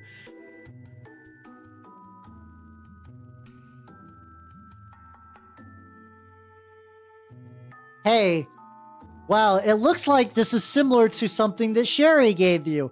If you look at a lens, if you use the lens that Sherry gave you to look at the globular cluster, wow, it's an illusion and you can walk on through. That's it. Okay, the paths converge. So this game effectively has 2 choices that you could do. I wish you could fight Space Satan. I wish it was it is I, Space Satan. I began to keep you ignorant about space. But no, you just... There's 2 things they want to teach you. The Hubble telescope used blue light and red light, and the blue light is warmer and newer, and red light is older and cooler, and also gravitational lensing. So you should use a lens to look at things. That's it! That's all the puzzles. They use the same puzzles basically twice. Imagine making a teaching tool fun. Not me, John NASA. Fuck that shit. I love doing it. I love my wizard voice. That's great. It's the most. Anyway, by the way, you had one of two choices. That's okay. Both your choices mean the same thing. Wow, cool. There's a big metal door. It's what you're looking for. Wow. Ho ho. If the players do not check for traps or use a medium investigation DC, a medium DC investigation check. Whoa. A mechanic from the hit game Dungeons and Dragons? Whoa. If you don't do that, oh no, it was an arrow trap. And then you roll a d20 to determine how many arrows hit. Up to 6. Probably somewhere in the ballpark of like 2. Based on the statistical curve of this. I think an average roll in the d20 is like 11. And each arrow does 1d6 damage. Also, if you make the check, they just cut the wire and they don't have to roll anything.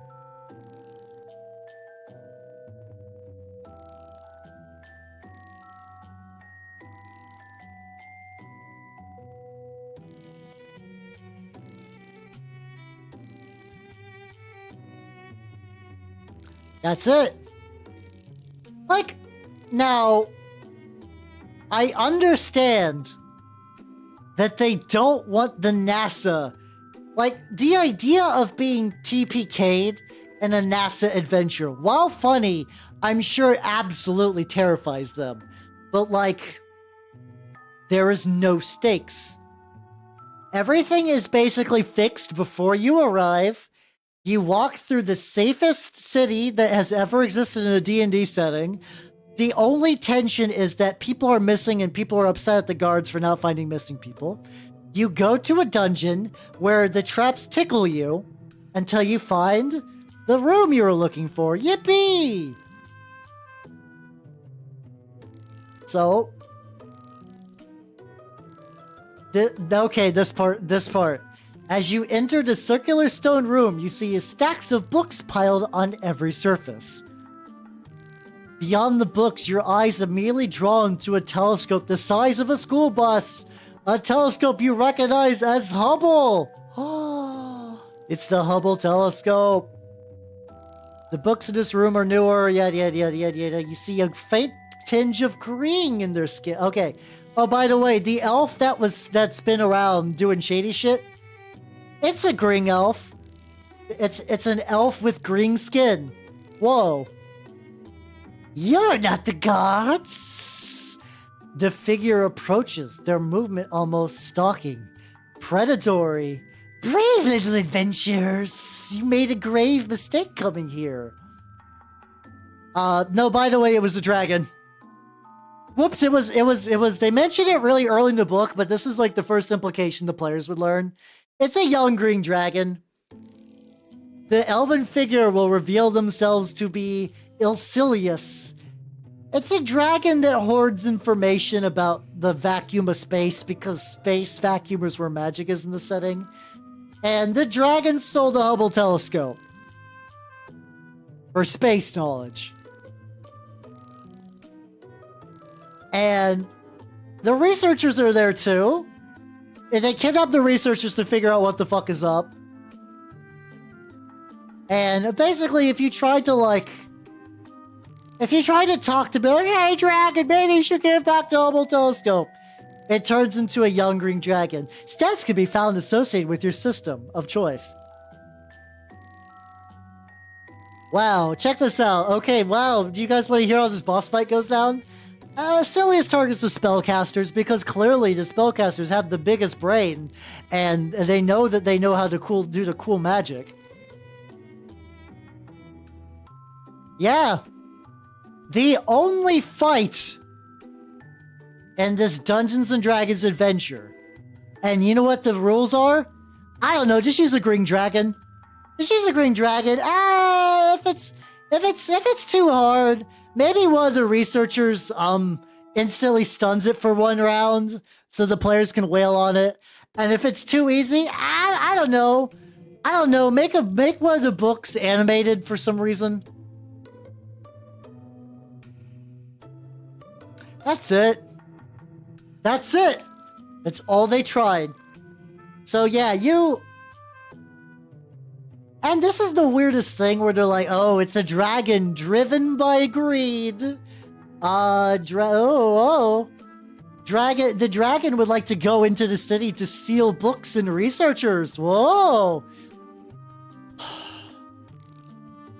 I mean, yeah, Geeking the Mage isn't bad advice, but like, this, like, you guys missed it, but basically the setting of this is so, like, jerking off to nerds, like, oh yes, magic is important, and nerds rule society, and nerds keep everything peaceful and nice, and everyone loves universities and everything. Well, the thing is, Auron, like, this is the thing. They wanted this to be a D&D adventure, but they didn't commit. They could have made an officially licensed 5th edition supplemental book. And usually, guys, I need you to understand how dire this is. I'm always the guy who's like, not everything needs to be D&D 5e. This is the thing that needs to be D&D 5e. I cannot stress enough that this needs to be D&D 5e. Because they're so non-committal on their setting. I guess the implication is that somebody might run this in Pathfinder, which is also wild, but whatever. So, because they did not choose a system, or make their own system, they have to be like, okay. Because they had to use a system that's generic in the idea of running this, they can't make up a monster. They can't make any, they can't use a monster that might not be available in another system. So what do they know? Dragons. And like basically every fantasy setting, every Heartbreaker, every D&D clone, every edition of D&D from the very first one to whatever the fuck Wizard of the Coast is shitting out now, has a green dragon. Sure, just use a green dragon, that's it.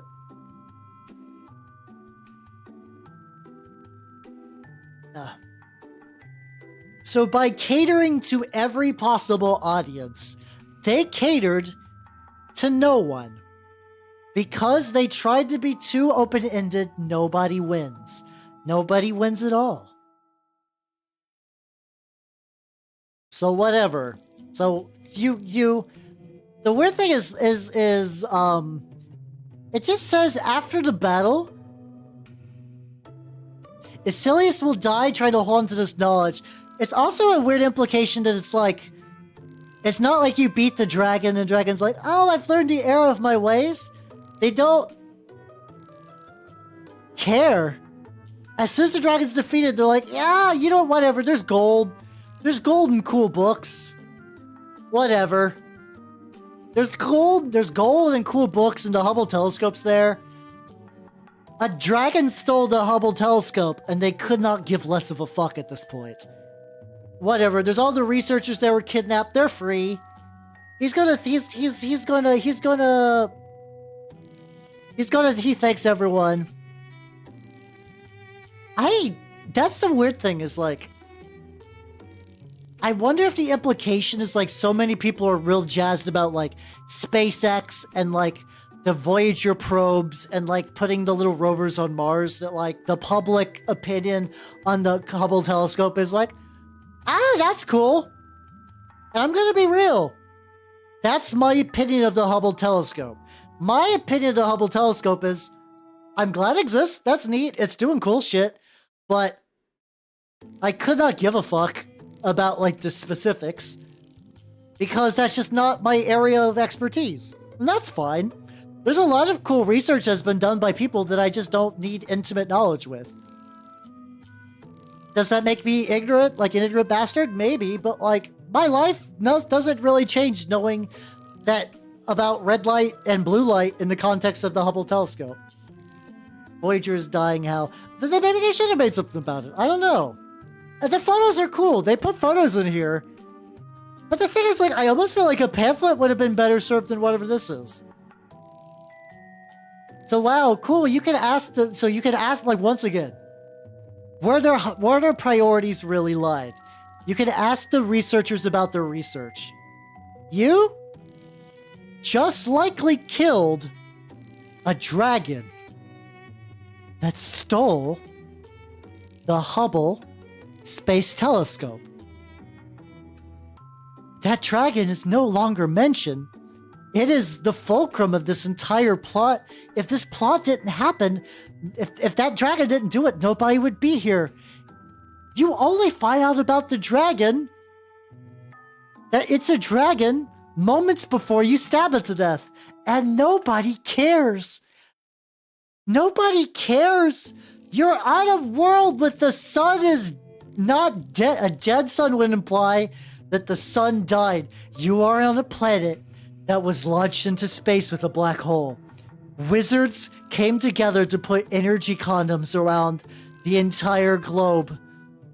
And they set portals between cities, but it's still dark outside, so the Underdark denizens have risen up to the surface, but they don't care. NASA doesn't care. NASA doesn't care about any of the implications of their setting, because for them, they only wanted to talk about the Hubble telescope. That's it. That is it. And it's so baffling. Like, every design, like, I cannot. Like, maybe this was, like, I understand that as somebody who's been playing RPGs for years, that maybe a lot of people are just that clueless. That maybe the idea of a coherent story is lost on your average hyper-specialized aerospace nerd. But, like, I don't think so. I feel like the implication that, like, somebody who is great at aerospace would understand that, like, you need, like, rising action and, like, a plot hook or anything, really, but it's just entirely lacking here. Like, is there an author to this? Is there legitimately an author that that gets mentioned? It legitimately might not. They might not want to put their hands, like, their name attached to this, and I don't blame them necessarily. It's just so bizarre. It's just so bizarre. I don't...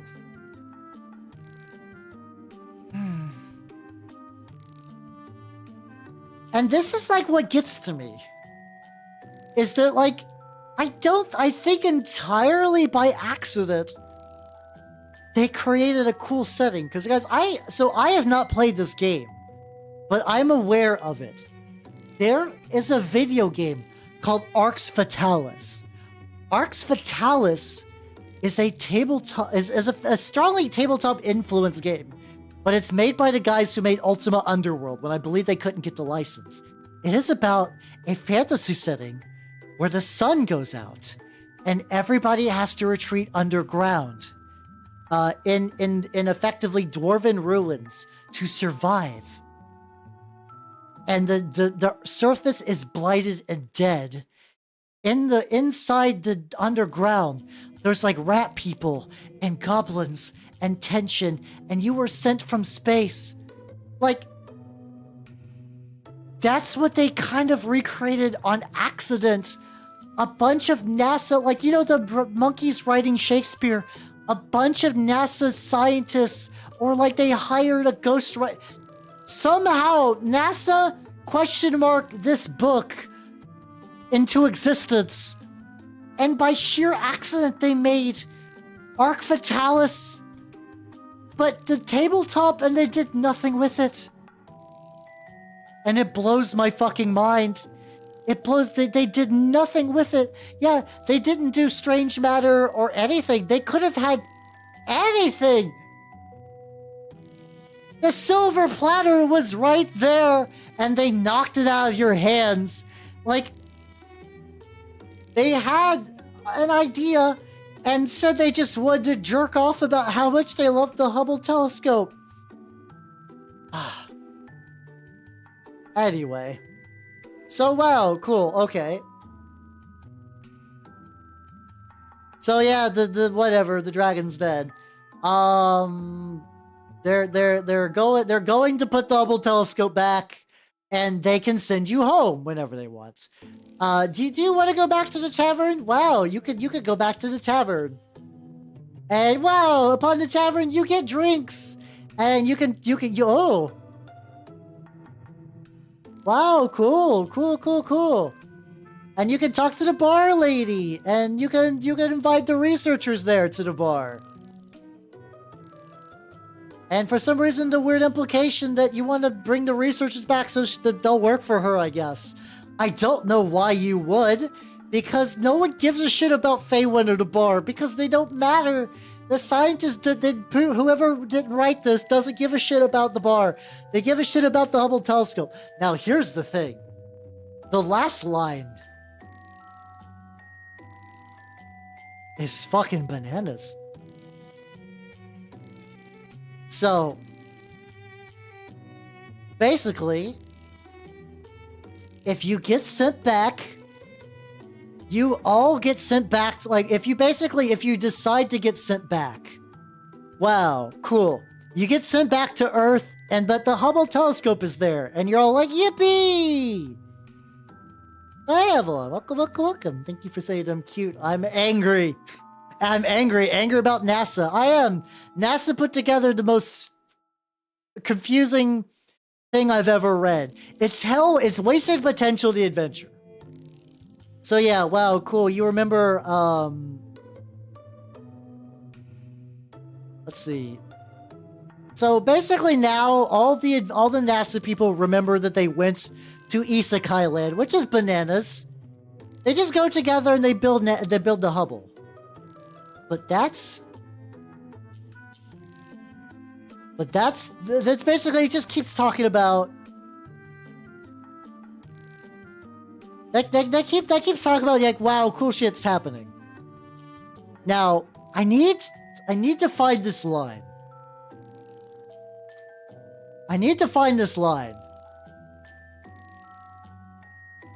Okay. So, there's not an exact line, but I know this exists. Yeah, you run this adventure for a Hubble circle jerk. Now, here's the thing.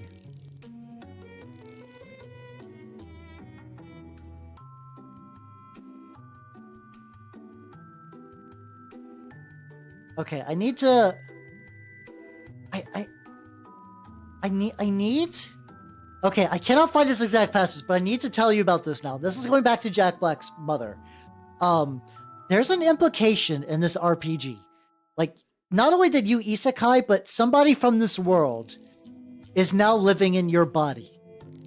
On a planet Earth that did not have the Hubble telescope. Whatever. You can say fuck it. At the end of this adventure, you could basically say, I would like to stay. And you could work at the bar, and you could be like, you know what? I actually don't want to work for NASA. I was an old woman. I am a fit, muscular half-orc with rippling muscles, and I'm filled with punch, and I'm no longer old.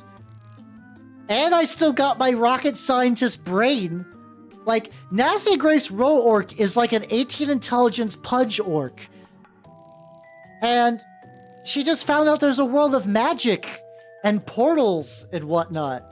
So, like, if she was like, I don't want to go back, you can stay here. And the implication is, if you don't, the person who would be inside your brain stays there. That's just their life now. They are stuck in the isekai reverse of this. Like, Dual Guesses said earlier that Jack Black's mother was working for NASA during this time. Here's a story that you could run. Jack Black's mother isekais into... Jack Black's mother isekais into the setting as, let's say, a male dwarf ranger. Jack Black's mother's like, I love to drink, I got my crossbow, let's fucking go. And then at the end, she's like, you know what? I like being this cool dwarf man. I'm gonna stay here. And that's fine. Back on Earth, inside Jack Black's mother's body, is Urist McSpace Lover. In this setting, he was because everybody who's cool is a wizard. Urist McSpace Lover was a dwarf that did space research part-time at one of the universities. He is now in the body of Jack Black's mother. He's baffled. His brain's like confuzzled. He's like, you're like, are you doing good, Jack Black's mother? Here, why about we have somebody take you home? And then gets taken home. And I don't know Jack Black's mother's family situation, so this might be like a little. This might not be accurate to history, but let's say the dwarf is like, this be bad. I don't know. He's a pirate. I'm in a body I do not recognize. All me magic's gone. I lie in a bed I do not recognize. And then Jack Black's father comes home. And it's like, hey, sweetie, how's it going? And the dwarf is like, what?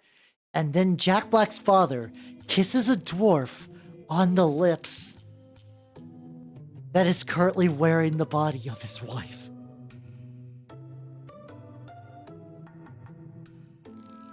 That's a non-0% chance that could happen in the NASA RPG. Is that literally... Do I need to play Omicron? I bought Omicron. Do I need to play Omicron after Yu-Gi-Oh? Because I kind of want to now. I kind of want to... Guys? I'm going to play Omicron after Yu-Gi-Oh. I know it's hard, so if I pull up a guide or something, that's fine. I need to find out what the fuck is up with this game. You guys have sold me on this game super hard. So yeah. Omicron is David Cage's first game that I think involves David Bowie. There's a non-zero chance that Jack Black's dad fucked a not David Bowie.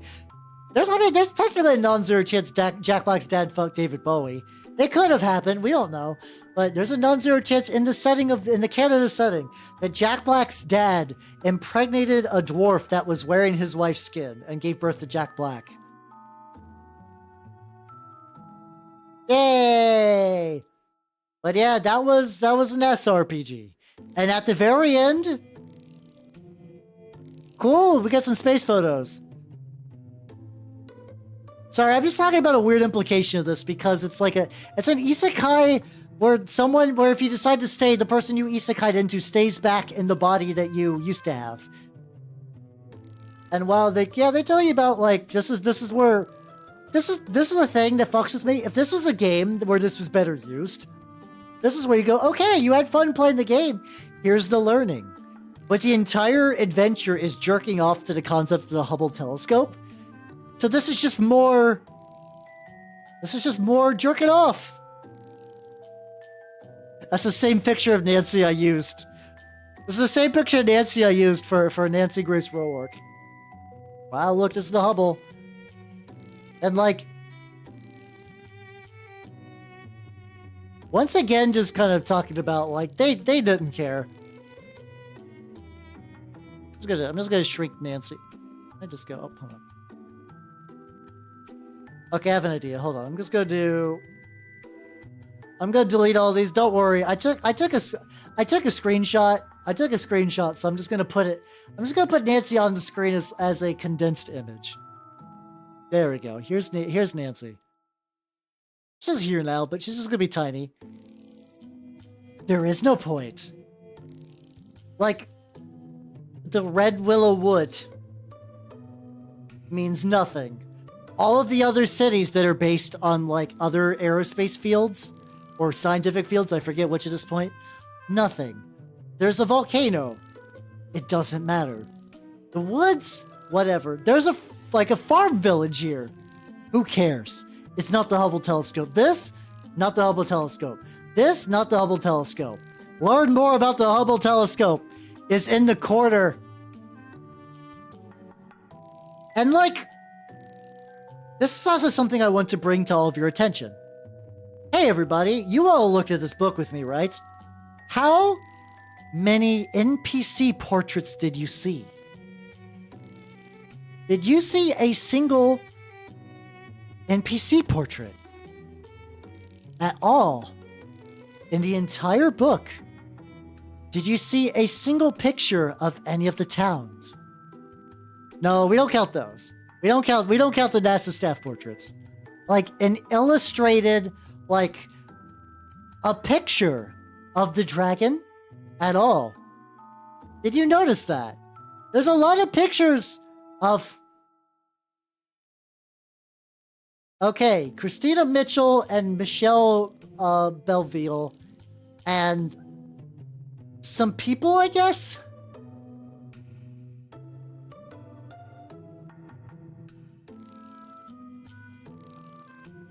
Illustrations by iStock.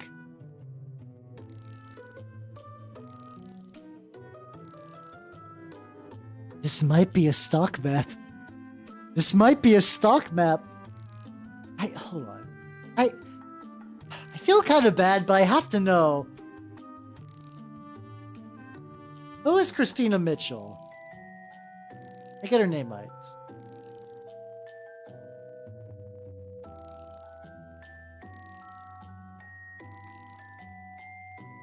Christina Mitchell, NASA?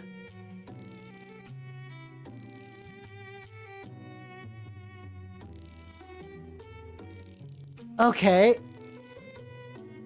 Okay. I have a little bit more knowledge now. Nobody, okay, as usual, nobody be mean. Be mean to this lady who wrote this. Okay. This suddenly makes a lot of sense. How you doing next time? Welcome, welcome, welcome. This is designed by somebody who works at NASA in their, like, multimedia department. They're part of the multimedia team.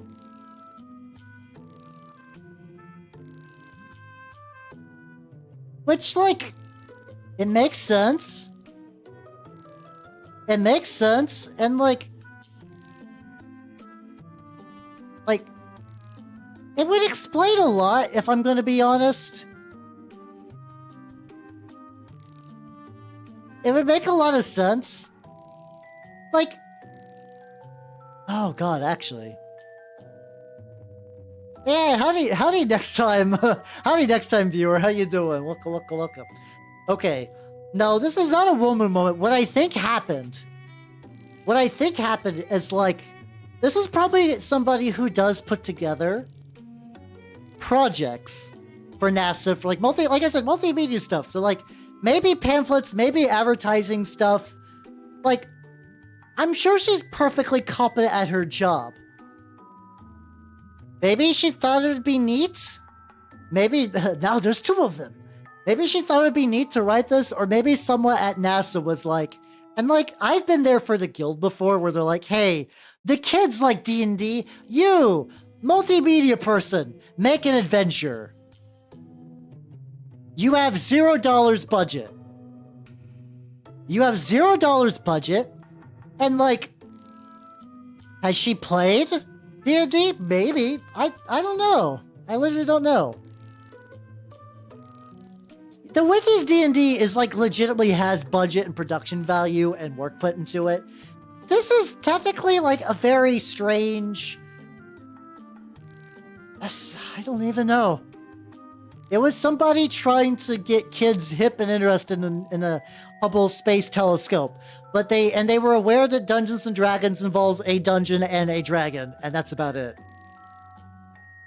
That's the weird part. Like, there's a non-zero amount of people in this squad for development and editing. So ostensibly this has been run for a group, and nobody was like, this is bad. I guess, like, have you guys heard the idea of yes and? Of, like, instead, like, or like, yeah, it's like improv. It's like, you don't want to say no to someone, but, like, you kind of yes and to, like, yeah, keep going, but, like, maybe change the detail about that, or maybe focus on something along with that. Like, nobody said no. They yes anded into this adventure being made. I don't know. Yeah, yes and, like, technically, no but is also a thing that some RPGs do as well. It's like, it's used a lot in role-playing games. There's a lot of, like, effectively Apocalypse World is based on a role-playing system of yes and, or no but, as, like, a core concept. But yeah, no buts at all. Did Congress give them money? I don't know. But yeah, that's really about it.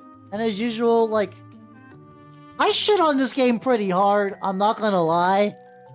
Nobody be mean to the authors, because it might not even been their fault. But yeah, that was Lost Universe, a pamphlet about the Hubble telescope that got beaten with hammers into the shape of a D&D adventure, with a budget of ice stock. That's it. But that's not where we're going to end for tonight.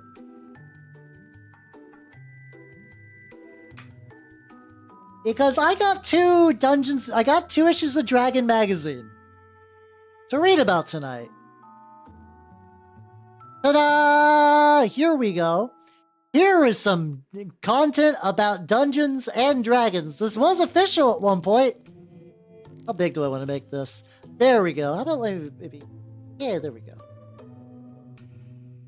Yeah, the funny thing is, like, I was looking through... So, every time I've done a Dragon Magazine stream, I own this issue. I physically have this issue. There's a lot of saucy ladies on the front, which there's also the thing I enjoy. There's a lot of, like, unique art styles in here that are pretty good. Also, because she's no longer relevant, everybody say goodbye to Nancy Grace Rowork. She is my favorite PC I've ever made, and I love her, and I'm gonna blow her a kiss before I send her to the void. Bye, Nancy! Mwah!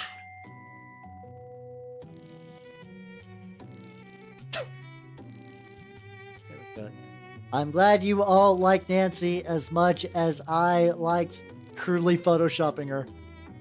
So yeah, this is an old release. Don't worry, that's fine. So yeah, this is an issue of Dragon Magazine. Like I said, it's February 2006. So this issue is 18 years old. This issue cannot drink. Some countries maybe. This issue can go to war and die for our country and fuck and smoke and drive. In that order. At the same time. But yeah, I chose this one because it has like a vaguely space themes kind of setup. And cool, yeah, we also get the moon calf. We get a lot of constellations, and like this is gonna be like very D&D take on space things, which is fine.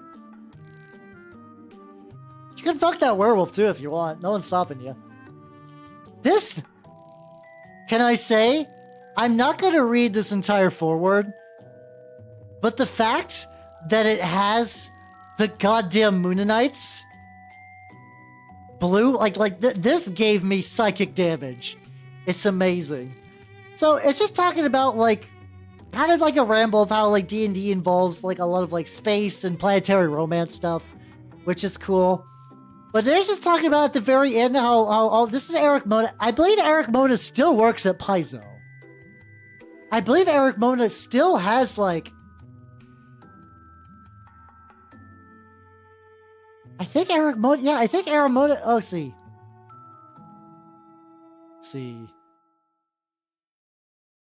I don't know, let me see. I don't know if Eric Mona's still doing stuff. I thought he was still...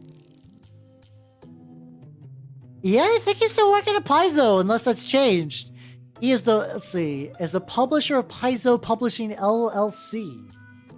There we go. So yeah, he's been with Paizo many years, still doing Pathfinder stuff, I believe. Or if not, he's quit recently. Long and storied career in the industry. But yeah, talk about how his players got obsessed with Aqua Teen Hunger Force and be like, oh yes, now we shall use our quad lasers to become the Moon Masters, which is a reference that is so dated that it brings joy to my mimic heart. Yeah, they're just talking about, the various things. Something that I love. This drives me nuts. D&D pre-painted miniatures. You can generally buy them now, right? You can buy pre-painted D&D minis. They're honestly still really shit. They're really bad, Like, it's kind of amazing that, like, it has been 18 years and the quality is not that much different. Like, you can still buy the most garbage pre-painted miniatures of all time. And, like, they've had 18 years to improve and they haven't. So Nitrous, welcome back. We have, we've moved onward from, We've moved onwards from the NASA RPG, which was dumb, and we're now going to a issue of Dragon Magazine about, like, space, astrology, and moons and stars and stuff like that. But I find it, like, this is something that's kind of interesting. If you guys ever want to really, truly know, the technology behind tabletop games is primarily based on mechanics. Because production value has not changed in a while. You can buy books from the 70s, 80s might be 90s, 2000s, 2010s. Still look really good. You can buy books with like beautiful art and layout, and the only difference is budget. That's what designates like a good-looking product of a tabletop RPG or not. This is also wild. This might have actually just been included in the thing. I don't think this is actually part of the advertising. I think they just shilled their own nonsense. Knowledge check. What famous starship captain moonlights as a lycanthrope? I don't know. Is that Kirk? It's fine. But yeah, they show you some other stuff they've been working on. D20 Future expansions. Red Hand of Doom, which apparently was an adventure. Also, apparently at some point, straight up, War Machine got action figures, which is confusing. I did not know that. Action figures around War Machine circa 2006. I hope they have that. Guys, these aren't great quality. Wizards of the Coast was selling these in 2006. I just want you to know that they are cheap bastards and they hate you. Moving on. Now, here's two things that's interesting about this page where it comes for advertisements.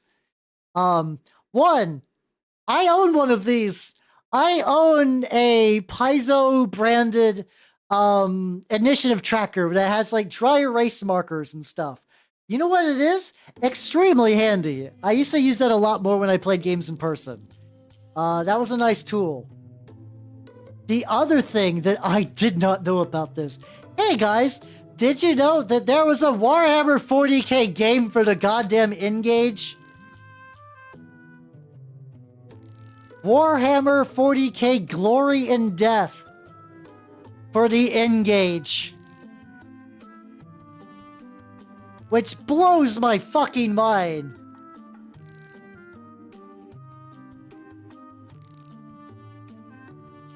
How did I not know about this? As somebody who enjoys the most ancient of jank,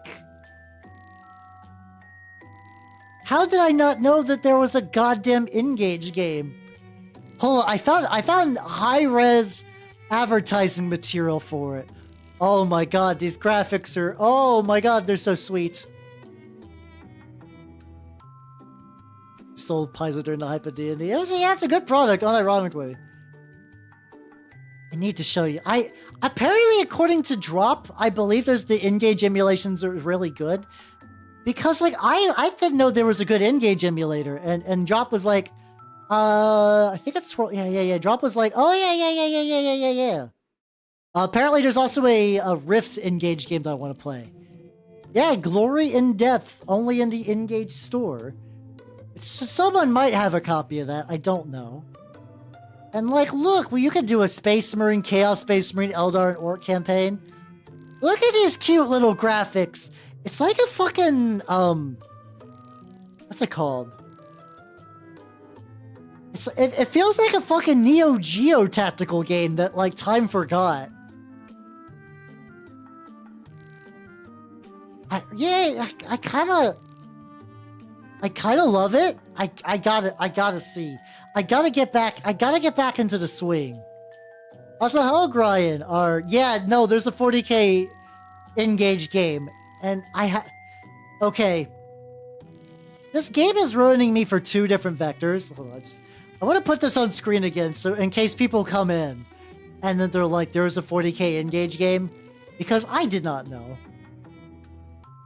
One thing first of all, I need to play this game. This stream is giving me terrible ideas. This stream is giving me terrible ideas for games between the fucking 40k engaged game and Omicron. The Soul Nomad, which I also kind of want to stream now.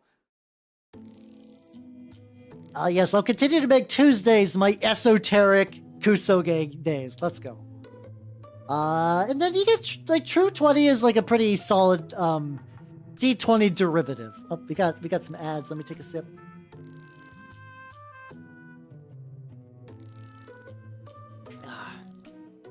God damn.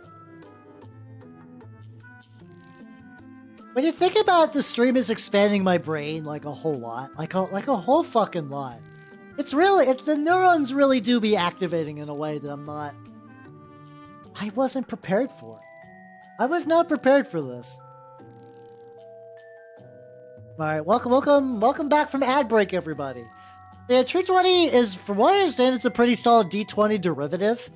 This is actually kind of funny too, because like, what's it called? Like, it's kind of interesting because this was Paizo run. They did official D&D content, but they also got to put in a lot of like OGL stuff, which was neat. Which is wild. Did you know that in one of the issues of Dragon Magazine, there is a stat block for D&D 3.5 of the Shadow of the Colossus? I'm not kidding. They're like CR 18. They're fucking ridiculous. But yeah, also, so here's the funny thing. Do you see this little picture right here? This is for the RPGA, which I don't know if the RPGA is still around. I'm legit curious. Let's see. RPGA. Is it still a thing? Oh, I think it's, okay, now I think it's the D&D Adventures League. This is what turned into the Adventures League. See how it's like there's like a smiling adult and like a bunch of happy little kids? I think the NASA people were like, yes, this is what our RPG will be like. This is what will happen when the kids learn about the Hubbles. That particular name wasn't on brand enough. Yeah. Oh, God, love. Fuck. Hasbro continues to be the root of all evil. And then you get a little teaser for Dungeons and Dragons Online Stormreach. God, I love those kind of like pre-WoW MMOs. There's like a certain, I'm sure it was bad, but whenever I see screenshots from these, it kind of makes me feel warm and fuzzy. These kind of like early day MMOs, you know? I'm sure NASA thought that. I'm sure NASA absolutely thought that. Ooh boy, look at them graphics. So everybody, hey, you want to do... Was WoW 2004? Fuck, you're right. Then this is 2 years into WoW. So, I have another one for tonight, depending on how far we get through this. This one's from 2001. This one has advertisements for MUDs. Which is wild. But yeah, okay, everybody. Would you like to get your astrology, your D&D astrological side? Are you ready? Are you ready? These are new, by the way. If you're born under appropriate sign, you get a bonus on skill checks and you can get Starforged items. Wow. Okay. So basically, it's saying like, hey, all these begin in March. All of these begin in March. So, okay.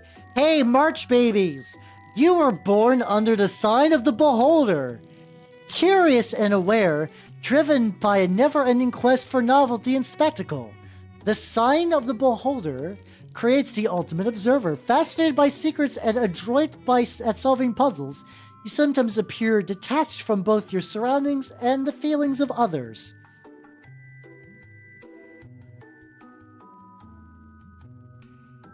You make a wonderful acquaintance, blessed with a font of interesting stories and amusing anecdotes, but your difficulty in fully trusting others means you seldom form more than a handful of deep-lasting friendships. Guys?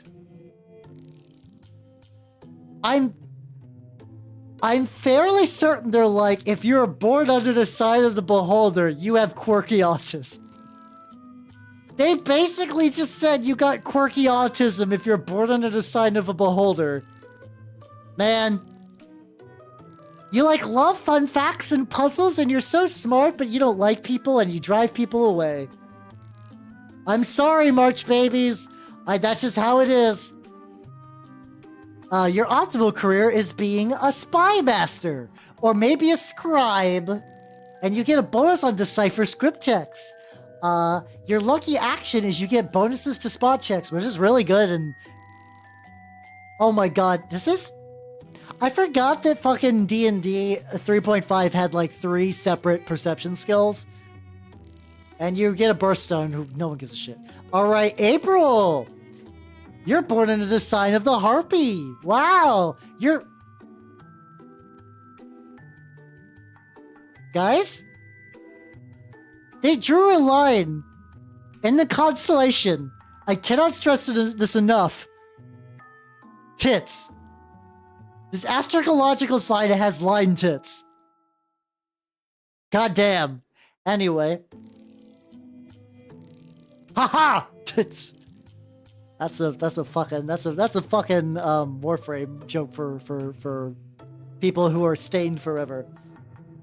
So, if you're born in April, charming and socially gifted, the sign of the harpy blends the art of politics with the talent of a born salesman. You see the world not as it is, but as it should be, and are all too often apply your flair for manipulating others to shape events to your liking. You tend to have a wide circle of friends and contacts, and all social certain they hold a special place in your heart, and since you crave good opinions of others, you usually work very hard to live up to their expectations. However, in moments of frustration, your dark side sometimes emerges in awful tirades, where you inflict vicious tongue lashings upon those around you. Introverts, beholders, they like to observe. Extroverts, harpies, they like to yap. God. Wow, you get a bonus on perform sing checks and perform oratory. Hey, this is the one you pick if you want to bard harder, I guess. Wow, cool, you get a bonus on bluff checks, and cool. Yeah, actually get a +1 luck bonus to armor class against range attacks, pretty baller. The beholder one got +2 luck bonus on saving throws against illusions. That's fine. May, the sign of the Etten. God, I love, because, like, the implication, like, I don't know much about astrology, but the implication is, like, there's supposed to be some, some kind of, like, you can kind of look at it and there's, like, a very rough shape. They're not very complicated. The sign of the Etten, nobody would naturally connect those stars into that order. This is made by some dude that had no idea how astrology worked. That's fine. I don't give a fuck about that. I just find it, like, if you saw those dots, those stars individually, you would never think that any of those went together. Yes, the middle management star, exactly. So, hello, Squiggy, how you doing? We have made it through the NASA, role-playing game, which was a wasted potential. Also, did you know there's a 40k Engage game? Anyway, yeah. Mercurial and changeable. Those, okay, this is for May babies, just letting you all know. Seem at war with themselves, capable of exceptional tenderness one moment and appalling cruelty the next. All too often, your soul seems cut in twain. Dramatic, excitable, and passionate. No one experiences the joys and sorrows of life as deeply as you. Your impulsive nature makes it so easy to attract both friends and enemies. Whether you give your last crust of bread to a beggar on the street, or facing down a tavern bully. And as 10 friends, you often let your instincts, or rather, your logic guide your actions. Okay? This is the astrological sign of being bipolar. Cool, thank you a lot. Cool, you get sleight of hand bonuses, +2 on disabled device, and luck bonus against stacks opportunity. That's fine. Yeah. God damn, this is the worst one yet. They made sure to get her tits because you got to. Once again, nobody would ever build a sign like this at all. This is for June, babies. All right, if you're born in June. Rooted in love with the quiet pleasures of home and friends, those born under the sign of the Dryad blend extraordinary personal loyalty with parochial indifference to a wider world. Keenly aware of the passage of time, you tend to shun great causes, preferring to devote your years to friends, family, and community. Often find yourselves baffled by your lack of curiosity. Your pragmatic ability to come upon a door or an opportunity and refuse to open it. Prefer not to gamble what you might have gamble what you have for what you might gain.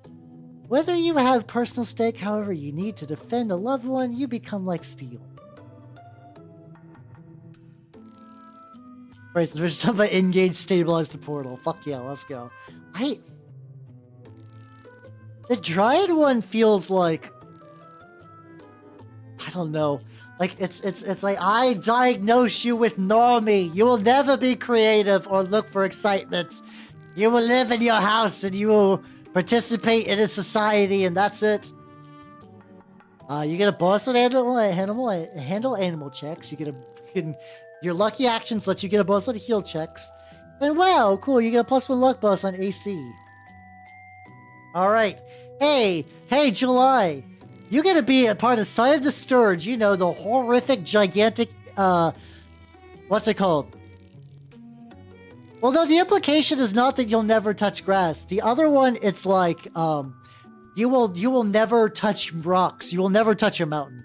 Yeah, it's a mosquito that's the size of like a large rat and will drain you off your blood. Just like people born in July. Why they chose this monster out of all the other ones is fucking baffling, but whatever. Also, what's your printer printing? I just fixed my printer recently, so I've been printing. I'm printing some like movement trays for my old world. Chaos Warriors. Focused and dedicated, whether to cause loved ones or their own indulgences. Causes loved ones, those born under the sign of the Scourge feel an emptiness inside, one which way they desperately need to fill. Some part of your life takes priority out of everything else, and you chase it with an almost predatory intensity. Hero, villain, sinner, saint, you scoff at such labels, pursuing your goal. With a ruthless determination and attention to detail, this hunger, whether for wealth, fame, revenge, new experiences, food, anything else under the sun, drags you out of the bed in the morning and pushes you forward until your eyelids begin to droop. They just made the... I don't know... the hedonist sign, I guess. If you're born in July, congratulations on being a hedonist. Strong implication that you need to be filled with something, you fucking whore. Yay! Paizo 2006. Oh boy, I bet Paizo 2024 would love to hear about me dredging up this.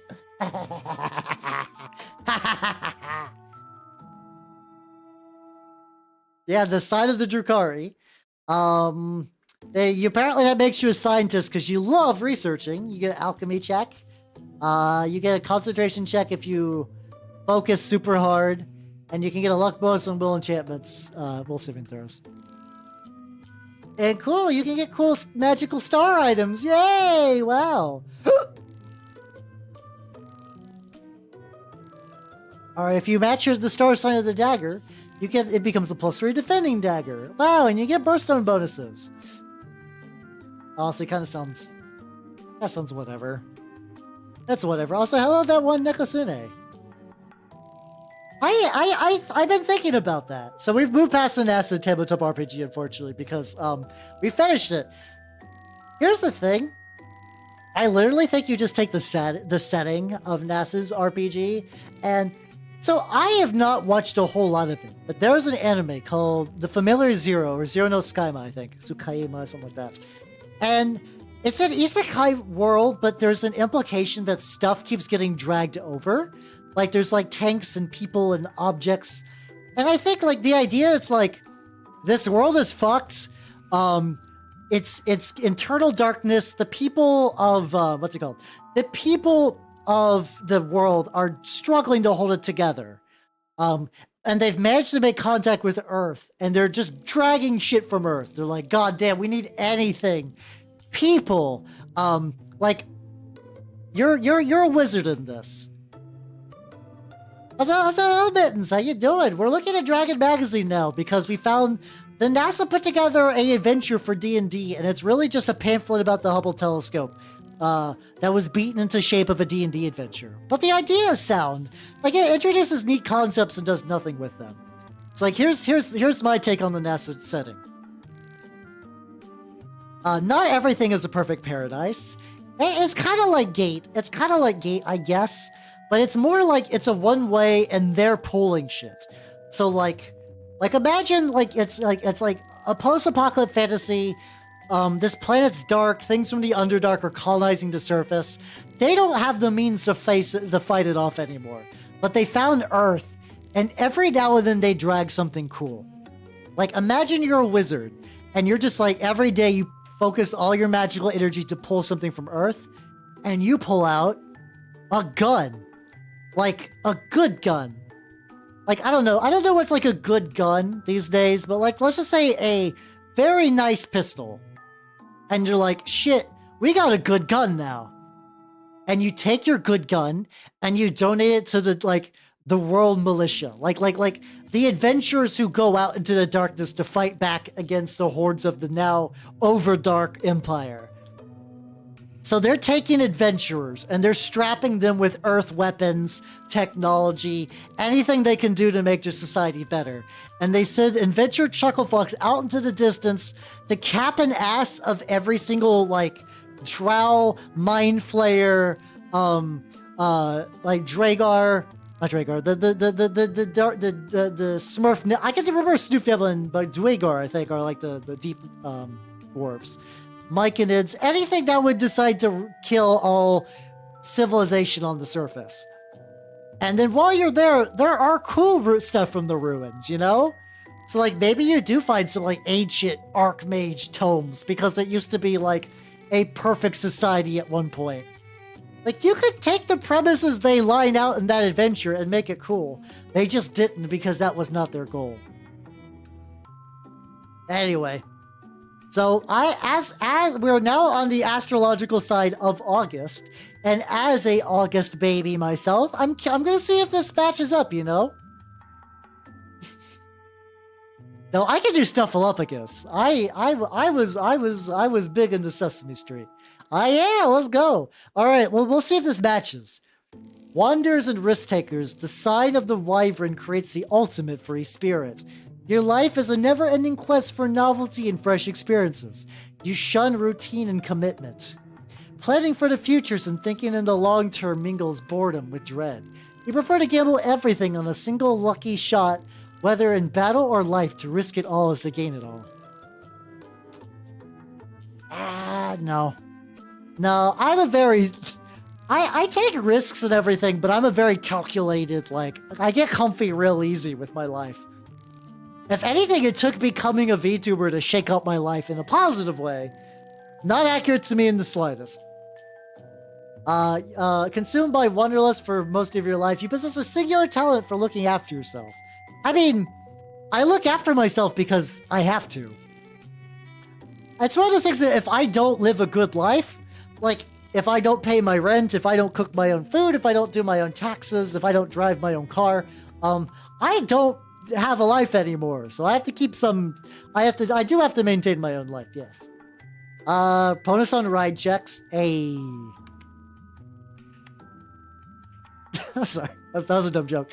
And yeah, exactly. But the thing is, like, considering a lot of other VTubers, they don't look after themselves, and they're in a state of perpetually dying or mental illness. It's not to say that I'm entirely correct. Like, not saying that like the head goo I got is great. I can pass as a functioning member of society. And isn't that being the true mimic after all? I don't know why I winked there too, but anyway. Cool, Sapphire, +1 luck bonuses on any round in which you move more than 5 feet. Oh, that's a shit one. That's a shit one. In D&D 5e, you wanted to stay absolutely still. I guess if I was a melee person. All right, we're going to September.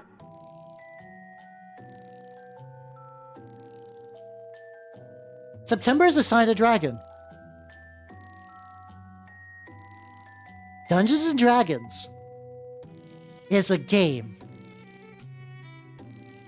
with so many monsters, everybody. So many monsters in the Monster Manual 1 alone. And they did Wyvern and Dragon. Why?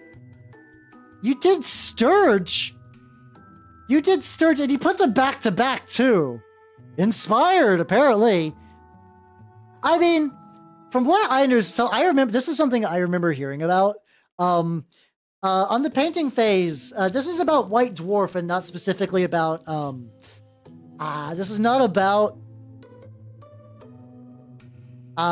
Dragon Magazine.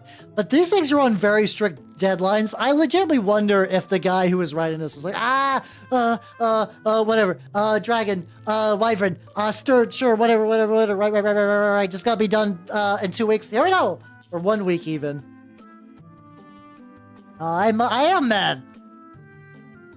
Like, it's also Mermaid Melody. How you doing? Well, the thing is, like, this is goofy, but like, nothing about this makes me upset. It's just very silly. It's just incredibly silly by the way they did this. Like, it's like once again, what I said earlier, I think this is written by someone whose concept of the Zodiac is like, they're definitely about, things in star signs, I guess, and they tell you your personality, but because like the real quote-unquote trick about the Zodiac is that you make it so it's just vague enough that you could be like, so true, Oomphy, when you read your own sign, but also vague enough that if it's bullshit, you could be like, it's not all like me, but there's something in there. I'm like, yeah, probably. Whatever. Okay, let's do September, Sign of the Dragon. But yeah, no, the NASA, if we're talking about how bad, the NASA one was bad. Unironically, yeah, just like, astrological signs got dots, so I just made dots. Fuck it, why not? Magnificent and conscious of their unique destinies, the sign of the dragon produces people driven to acquire. Yet their hunger for a legacy often finds them building a better world. It possesses an extraordinary energy and a lively, inventive mind that you increasingly apply toward creating and then expanding your own personal kingdom. You need someone to control and call your own, whether a business, a family, or even a venturing party. You must take the lead in some part of your life to feel fulfilled. Despite his need for power, you seldom act like a tyrant, and indeed, you often devote his many sleepless nights to improving the lot. Haha, nice try. They literally wrote, like, CEO grind set, and they're like, well, you're not a total bastard. You like people. Yeah, it does sound like they try to make skeleton dots. By the way, though, he had to remember, every lady one has to have the dots for the tits, or else you might forget that they're a lady. You get appraise checks, which is fucking worthless. Bonus to listing, which isn't bad. +1 to AC for 1 round when you use 8 and other shit. Absolutely terrible. All right, we're going to October now. Sight of the Unicorn. Aggressive and straightforward, the Sight of Unicorn produces natural heroes, although their difficulty in understanding nuance and compromise sometimes holds them back. You see the world in terms of simple terms, good and evil, black and white, right and wrong. They made the lawful stupid paladin one. That's really about it. Cool. This is the one if you're a lawful stupid paladin. There we go. A bonus on climb checks and jump checks. Oh god, why? Sure, why not? Hello, Lemon. How you doing? We're looking through D&D astrological signs because the NASA RPG made me sad. Here, we're gonna do the sign of the high. No, fuck off. Like, all of these are bad. Nobody would look at that cluster of stars and connect the dots in that way at all. Not even close. Not even fucking close. Dear God.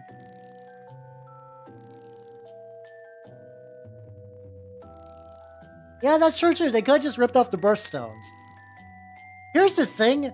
The laziest thing to do would just be like, hey, just take astrological signs. Leo, more like Chimera. Sure.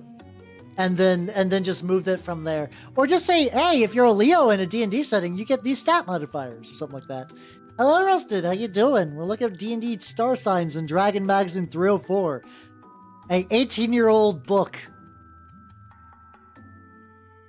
Goddamn. Yeah, you did get the big 5-0. Fuck yeah. Congratulations. And only 19 more before 69. Hell yeah. But yeah, the sign of Hydra, let's go. Is there? Oh god, there's a sign of Kraken. Boy, I can't wait. We'll get there, we'll get there, we'll get there, we'll get there. Alright, if you're born in November, optimistic and durable. Wow, cool, you're resilient. Whoa, you're resilient. Whoa. They did not care, they did not care. Alright, you get bonuses to gather info checks. Whoa, okay. Tumble check bonus. Whoa, +2 luck bonus to AC made to confirm. Oh yeah, I forgot you had to confirm critical hits a while ago. I think Pathfinder did away with that. Does modern D&D require you to confirm crits? I don't remember. I feel like it's one of those things, if it does, people forget about it. This is D&D 3.5, yeah. Hello, Justin. How you doing? How you doing? How think oh, headpat not working. Hold on, I can fix that. Oh, I know what's going on. Sammy is not turned on, so that's why it's not activated. Ah, yeah. Let me run. Sammy, please. Sammy, please. I forgot to activate Sammy before stream. I knew I was forgetting something dumb. Here we go. Auto connect that, run that, do the. I have to. Unfortunately, whenever I run Sammy, I gotta reactivate that. Oh yeah, no, you can like I've seen builds that could crit on 12s. Like without like builds that could crit on 12s without trying. Like it was not that hard to cheese D&D 3.5's crit system. You were kind of expected to a certain degree. Yeah, no, it was listen, I love D&D 3.5. It was a poorly designed game. It was a poorly designed game with a lot of soul and cool ideas that was implemented in the shittiest manner. Alright, Sign of Chimera. Suave and friendly, the Sign of Chimera produces people with a gift for finding consensus and unity. A born peacemaker and diplomat, possessing a ready instinct for discovering and fulfilling the needs of others. Some people come to resent your tendency to involve yourself in others' affairs, but your friendly disposition and earnest desire. That's kind of neat. Honestly, the idea of taking a chimera and being like, oh, they're a diplomat because they got 3 heads. That's cute. I like that. This is the only one that that's not just like, something dumb. I like the idea that they're going with. It's very clever is the wrong word. I like the idea anyway. It's trying something. All right, now we're rolling back around to January. The Sign of the Kraken. Dabblers with a plan for every eventuality. The Sign of the Kraken are tacticians and conspirators. You view life as elaborate game pieces. Elaborate game where the pieces are the minds of others.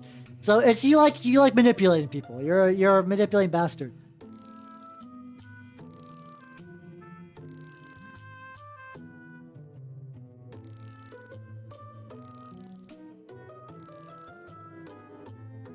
All of these are.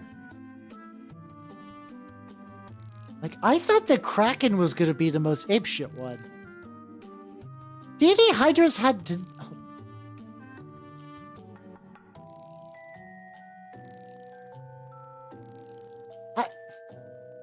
But what? D&D Hydras typically don't have wings. D&D Hydras typically don't have wings. No, wait, that's a Chimera. Never mind. Oh, that was the Hydra. I blanked. Sorry, no, that was the Chimera. That's accurate for the Chimera. That's fine. Yeah, I blanked. Listen, I took a little bit of brain damage. It's cool. Yeah, Kraken, fine. Hello, Ryza. Welcome, everybody. Welcome. If you do not know me, I am Halbernath the Mimic Elf. I am a miniature painting VTuber of the Nurgle and Skaven variety. How was magic? How you doing? Yeah, so initially we looked over the NASA tabletop adventure Lost Universe. And it's bad! It's a pamphlet for the Hubble telescope beaten into the shape of a D&D adventure. But it's boring. It has a cool premise and it's boring and it wastes it on just you going through a linear series of steps while NPCs talk about how cool the Hubble telescope is at you. So now we're doing Dragon Magazine number 340, which is about space. Oh, fuck yeah. Let's go. I got Drain Babbage. But yeah, if people do not know me, I am Habernut the Mimic Elf, miniature painting VTuber of the Nurgle and Skaven variety. Here's some stuff I worked on recently. Yippee! Alright, there we go. Up. There we go. Also, by the way, everybody, if you did not know, there's a Warhammer game for the N-Gage. I want to play it so bad. Oh, how I want to play it. It will happen at some point. But yeah, we are now on we're sign of the Basilisk, the most improbable astrological sign of all time in just terms of stuff. Dour and gloomy. So if you're born on February, you're dour and gloomy. Those born on the sign of Basilisk suspect the worst, yet this endows them with an uncanny foresight and independence. As stubborn as stone, people find it difficult to change your mind. Your tendency to hold grudges, seeking revenge, leaves you holding at your arm. Leaves you the most holding at your arm's length. However, your tenacity, innate common sense, and problem-solving abilities make you the person others turn. You're just a grumpy dwarf. You're literally that go in me book of grudges, and you just do that. Intimidate checks, sense motive, transmutation. There's being a trained astrologer. You can look for auspicious actions. And then you could be the Master Astrologer Prestige class. Whoa!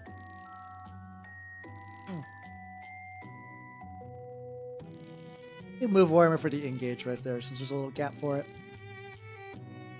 Alright, so if you guys don't know D&D 3.5, they really liked the idea of prestige classes, which were classes you qualified for, and then you've actively kind of split off. It's like if you know Pathfinder has like archetypes, or like D&D I think has had a couple like the recent years like class kit replacement stuff like that. That's kind of a similar thread. So yeah, if you have knowledge of the planes and you're an astrologer, you can and some other skills, you can become one. Since the minimum rank is 8 ranks, I believe you have to be at least level 5, because you got 4 at level 1, 2, 3, 4, 5. So yeah, you had to be at least level 6 to actually take the class, but there we go. Yeah, some of the ideas were good, but the implementation in a lot of them were absolutely shit. They were very not good. They were very not good overall. There's some cool ones. Most of them were bad. Like actually, like you would make yourself worse by building towards them. Some of them were broken. Like you would be absolutely stupid not to pick them. And there's a lot of them that were like neat ideas but poorly implemented, like Alienist and stuff like that. So it is. I looked it up. Also, this is a real bitchin' wizard with a real bitchin' telescope. It is a wizard prestige class where you lose 1 level of spellcasting. Not good. Technically, if you want to be a wizard, you want to have 4. Oh, you want to have full casting. Oh yeah, that's a big one. This is the wizard that stole the Hubble telescope. I believe this is the Hubble telescope that the wizard put crystals on. So, alright, so losing a level of spellcasting sucks. Let's see what they give you instead. So, if you look at the stars, you may prepare spells in half the usual time. That's an ability that doesn't matter. That's an ability that does not fucking matter. Zodiac Sense. You gain a bonus equal to your Master Astrology level on all sense motive checks. That's fine, I guess. Oh yeah, by the way, for the gamer stuff, they've released a drink that's supposed to help you sleep. I've ordered it myself, and I'm very curious if it's gonna work, because Lord knows I need it. Lord knows I need that. Let me see. Also, for action, you can use a D26 mode check to determine an astrological sign. You can do as a free action for a DC 50 check, aka they might as well just say you can't, whatever. You get a bonus of spell resistance checks if you know their sign, which is not the worst. It's fine. That's a solid ability, but not something that's worth losing a caster level for. You get some bonus feats based on your astrological sign, basically, so they could dump a bunch of feats on the page for content reasons. Like, hey, look, they just filled the page with content. Wow. Astrological communication. You can use the spell message that you can talk to.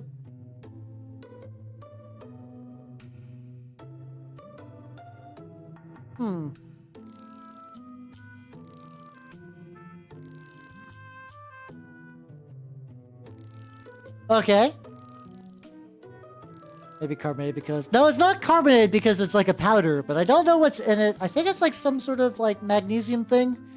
Hold on, I think my contact was like mentioning vaguely what's in it. They say you want to drink it quickly, apparently. It has... Yeah, apparently it's got some sort of magnesium stuff in it. Yippee! Let me see. Anyway, let me go back to this though. Let me see. So it's got the spell message, but it's being sent from space. This is being sent from the stars. Planetary alignment. Okay, you can see when planetary alignments happen. Every day you can spontaneously play 1d6 levels worth of meta magic feats. You know what? That's pretty good. That's actually really, really solid.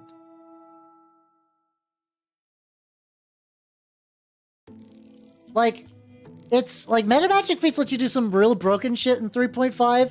So like, it's random. It's random, but saying on average 3.5 free meta magic levels per day is not bad. Not bad at all. Let's see, and then once you hit 10th level, you can... At 10th level, you can temporarily force the stars to realign. A spell affected by his ability is cast at cast level +4 and DC +4? Damn, okay. And all numeric effects of the spell are increased by 1/2? Okay, so you use a standard action to supercharge a spell, and then you you know what? Pretty solid. I've read a lot of shit classes in here. This one's really good. That means once per day, you could be like, all right, standard action. I force the stars to align. Second, like next action. Or you could even like this. You could use this. You could use haste in the first round to get 2 actions, for the next round because haste is just broken in this edition of D&D. And then I'm pretty sure you can cast 2 hasted spells. I might double check. My 3.5 is a little rusty. You use this to get superpowers, and then you cast a spell with 3 levels of free meta magic, the 4 higher caster level, and then basically everything's super jacked. You could drop a really wicked save or die with this. Neat. Okay. And then they build. I know that says combat, but goddamn, that is the worst fucking. Oh, it looks like it's not great. And they just kind of say, like, yeah, you can put them in the world. That's fine. They're doing doing astrologer shit. They're in here. Yeah, it does look like a weird H or a U. It's being real cute with advancement there, aren't you, as well? That's fine. Alright, the Eternal Sun! Eternal Light, there we go. So this is like a little article about the sun in D&D. And like, this is, I'm probably not going to dwell super hard on these. It's mostly talking about like the mythological context of like what the sun means in a lot of like mythology about like life and being masculine, I guess. The mind, solar calendars are cool. Maybe what would happen if there's multiple suns. What if there's a campaign where there's always the sun? How about that? How about some rules? Get some solar conjunction rules. You get what if you worship the sun directly as a god and not through like a sun god? You get some stuff. You can get some variants to monk and paladin, which I looked over earlier, and they're not worth talking about because they're kind of boring. The art's kind of cool. You're like, this is a little sun baby. This is a baby powered by the sun. Later on, hold on. This is missing a page, actually. This is missing a page, and I know it's missing a page because of my physical copy. You cannot set fire to the sun. Well, no, it's for like an alternate world where Paylord doesn't exist, and it's just the sun. That's fucked up. So like, there's an alternate page where this baby is like a full-grown paladin doing cool paladin shit. That's straight from 48 to 51. That's weird. I don't know why it's missing pages, but and then they do the same thing. The moon's about like, oh, you get lunar calendars, and moon's typically a lady. There's a menstrual cycles. Whoa, and transformation. I know what they're trying to do with these rocks, but I keep, whenever somebody puts does the little thing with the fingers and they make a little circle and then you look at it, you're allowed to punch them. It's just like a rock version of that. What if there's multiple moons? What if there's a blue moon, lunar events, lunar conjurations? Like, I'm skipping through a lot of this because you're like, how are you skipping through all this? It's fine. It is content that it's like, that's a terrifying baby. That is a terrifying baby. I do like this artist, though. The artist's style of, like, Luke Axe? I have no idea how you would pronounce this. It's a generally pretty cool style, and I like back when D&D had like recognizable styles a bit more than just kind of like, just like D&D style. It's fine, don't worry about it. What's the style? The house style. You just kind of draw like it. There we go. This is what the fucking baby grew up to in the sun section. Look at him. He is decked out in his best. He's gonna stab the fuck out of that werewolf. I don't know why he's got moon regalia though. That's weird. Whatever, it's fine. Yeah, that pose, that's power stancing. He's like he's about to fire a light beam from his hand just to beat the fuck out of that werewolf. Good for him, And then, ooh. Oh, I love these. Now, I have not covered an issue of Dragon Magazine, I think, where they talk about the Ecology series. And I think I might just go through this in its entirety. But like, tonight I witnessed a dread omen, something foul descending through the nighttime skies, as though from the moon itself. I'm gonna pause the music for this. So, I should explain some context, because this is something that I miss dearly. Dragon Magazine used to have what was called the Ecology series. And the idea is that they would take a monster, and they would talk about, like, what the monster is, what its biology like, what's its mental state like, does it have a society, maybe, and then give you stats for like an advanced version.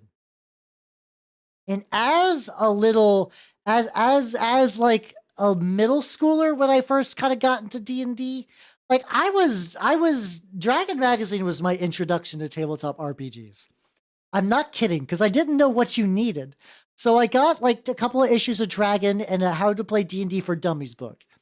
Eventually, I had a very bad illness during the summer that left me bedridden, and I was gifted a Player's Handbook for 3.0, and I read the fuck out of that. That kind of set me on the proper path. But I would read these issues of Dragon where they would talk about these ecologies, and they fascinated me. Specifically, the ecologies of the Chaorti and the Devourers are my two favorites. One of these days, I might do a proper read of those. But this is legitimately some of the work that I miss the most. This is the funny thing. When that book was given to me, it was during the 3.5 era. But like, it was given to me by my adopted father's boss. And like, she didn't know shit about D&D, but you know what? goddamn, she got a D&D book, and she, which was the handbook for 3.0. She got me a Little Baby's First How to Play D&D, which had like a bunch of miniatures and some dice and a little grid and an adventure that I tried to run when I was very, very sick during that summer for my adopted father and my adopted sister. And they ruined it because they would not even engage for a millisecond, which I was like, I am very ill. Why will you not engage? I was on so much medication and they did not even deign to give it an honest go, but whatever. Um, Also, I find this very funny. The third part of the gift, she gave me Doritos as part of the D&D care package. And now, I'm not gonna lie, at the time, I was jazzed for Doritos. Like, if you're going to give a sick boy with an interest in Dungeons and Dragons a snack while he recovers, Doritos is the right call. The best part, they were Cool Ranch. Out of all of the vanilla, like the evergreen flavors of Doritos, I'm a Cool Ranch boy. If I go to Taco Bell and I get a taco with the burrito, the stuff in it, I go Cool Ranch. Yeah. So yeah, I was in immense pain. So I'd eat my Doritos, and I think I mentioned this briefly. I can't really get into the specifics of the illness, but I was bedridden for an entire summer. Crazy, crazy high on medication. Um, um, and At the time, I was with my adopted father, who had no internet and lived nowhere near any of my friends. So what I did, here's what I did, everybody. Um, I was in immense pain, so I was bedridden. But during that time, my family. So this is funny. We had a house cat, and they're like, God, she won't shut up because she's in heat. Let's just put her outside. And wow, spoiler alert, that bitch got knocked up. What a shock.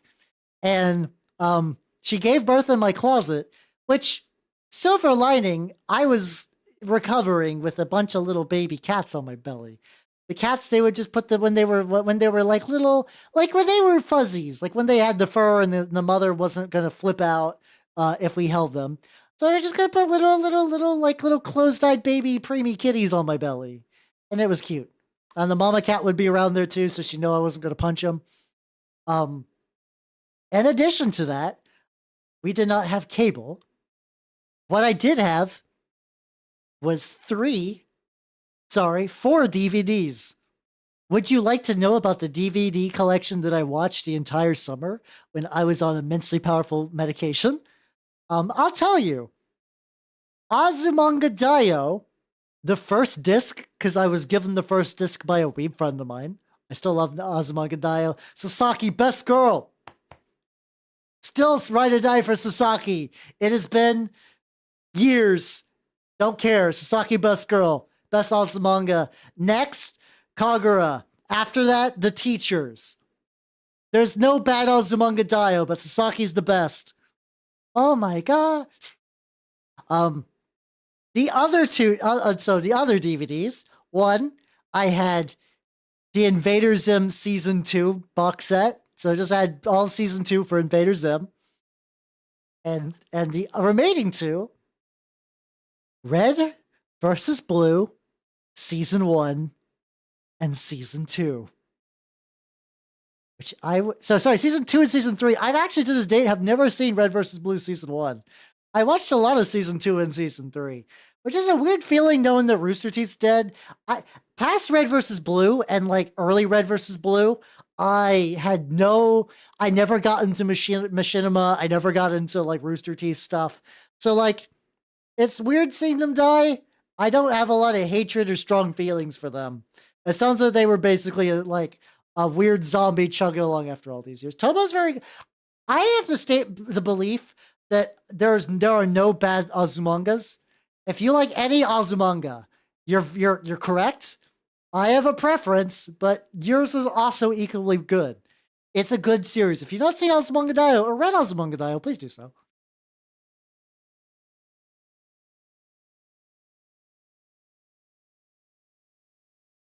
There's a lot of series where every girl's the best girl. Or a good at the very least. I still think Sasaki's best, but that's a flavor thing. I like tall, awkward girls. I like girls that like pets.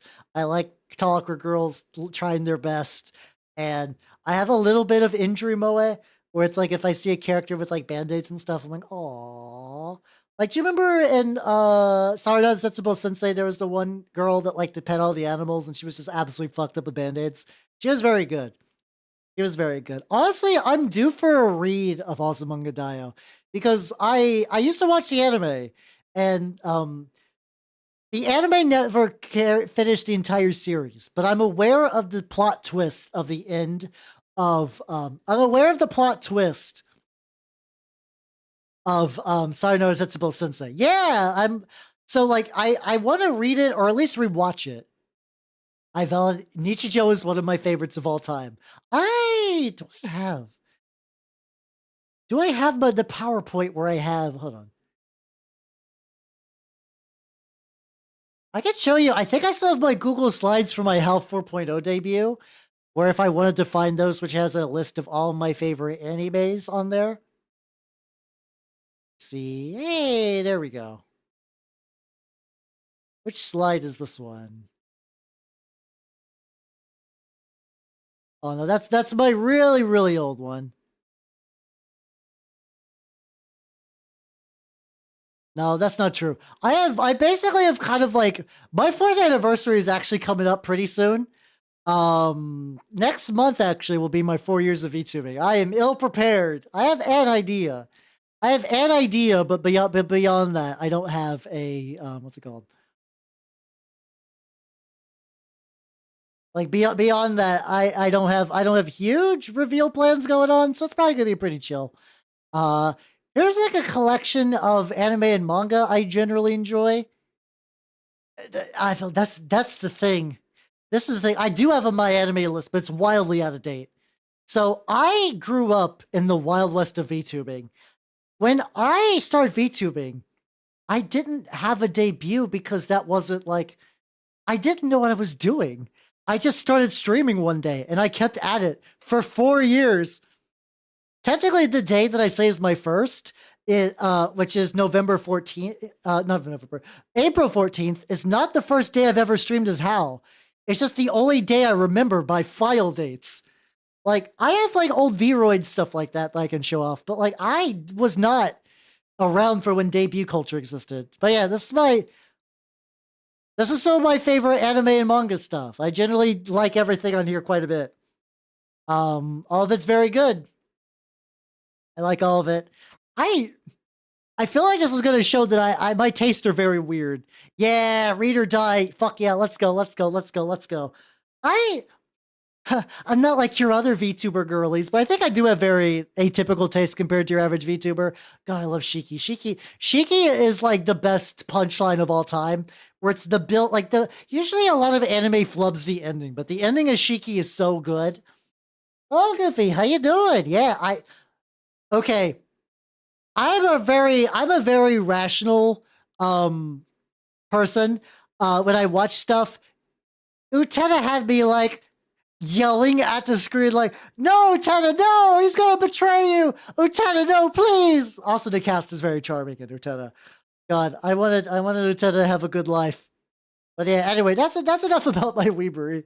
But yeah, I also, the funny thing is, there's a list of anime that I do want to watch at some point. So what's it called?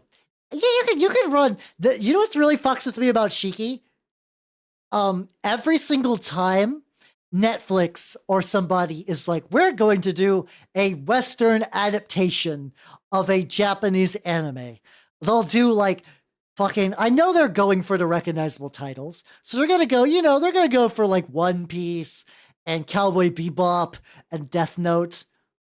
But if I'm going to be real, if somebody was like, "How I will shoot you dead with this gun unless you make a Western adaptation," you could do a Shiki drama incredibly easy. Because like there's a lot of Japanese influence in there, but like not enough that you couldn't adapt it.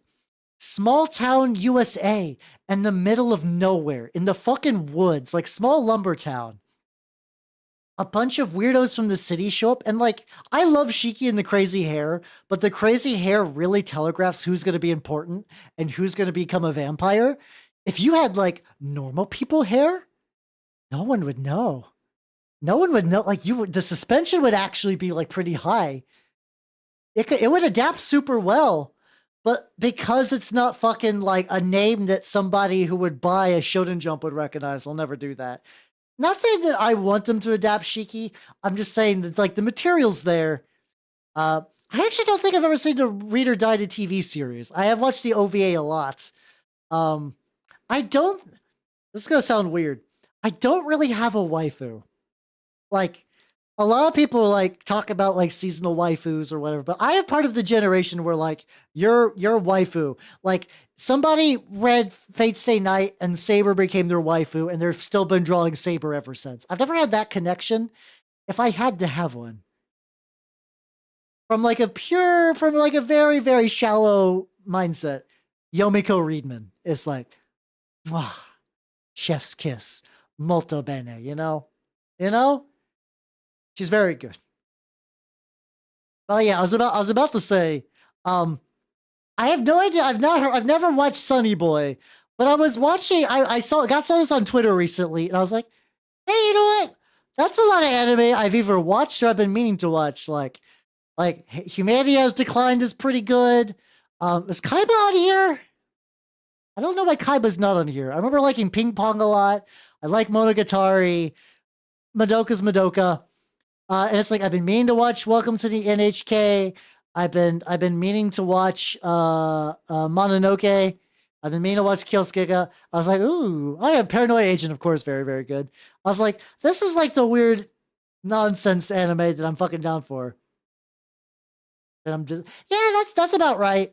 Modern Yu-Gi-Oh! Is watching someone jerk off for 5 minutes, and then you maybe have a way to stop them. And if you don't, you just wasted 5 minutes.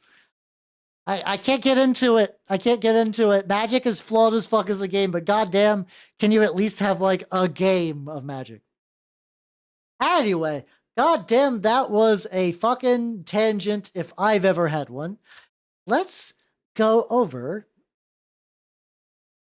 the Lightsworn. Ah, were you trying to like? That's the thing. A lot of decks that used to be good have been wildly power crept, unfortunately.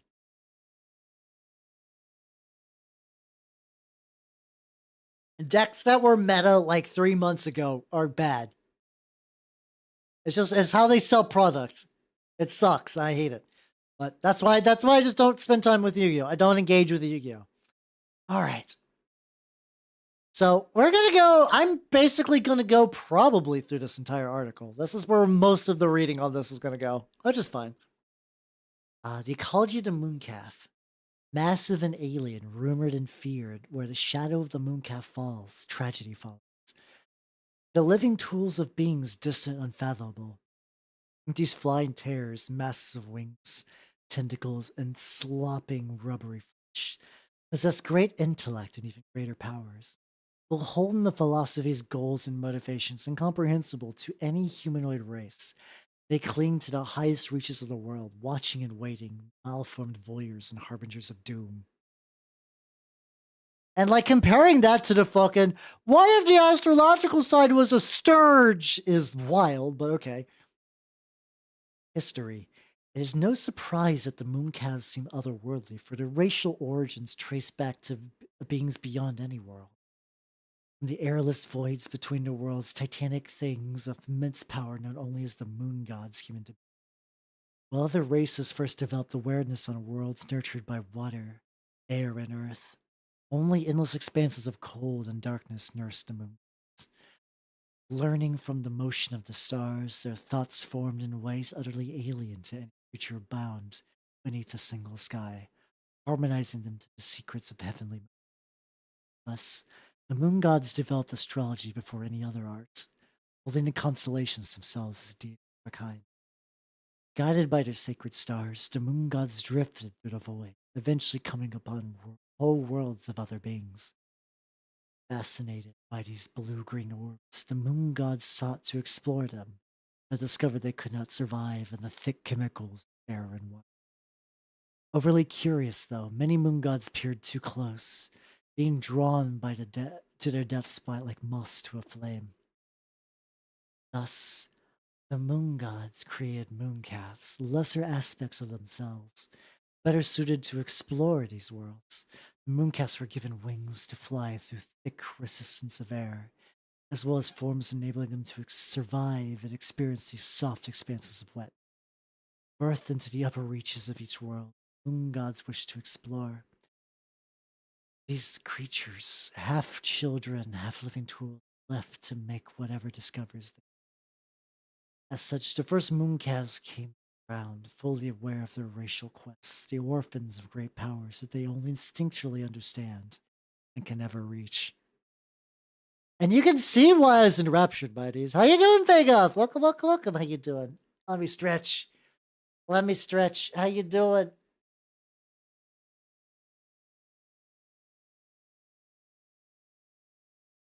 So nobody congratulations. 30 months of being a mooncalf. Let's go. Let's go. Let's go. Hell yeah, hell yeah, hell yeah. We're ad time, so I'm getting my big stretch in. I'm getting my big stretch in. Oh god.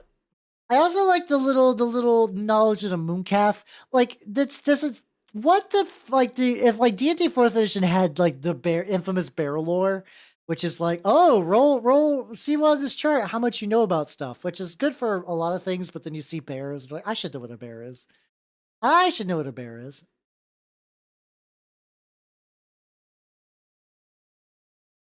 God, fake out. That sounds delicious. That sounds absolutely delicious. I'm a little upset that I do not have that in my stomach right now. I actually had a very light dinner. I might have to see if any place is open after stream tonight. Give me some late night snacks. I'm doing good. I initially went over the NASA tabletop D&D adventure. It's very bad and it wastes its premise and it's kind of frustrating because they had a neat idea and did nothing with it. But we're now going through Dragon Magazine. Specifically, we're doing the one it's about like space and stuff.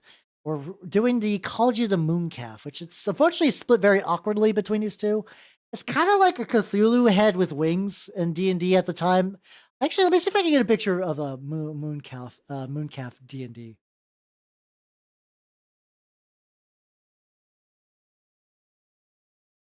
I also really kind of relate to him as a creature that was made by other creatures that do not fully understand the world I live in.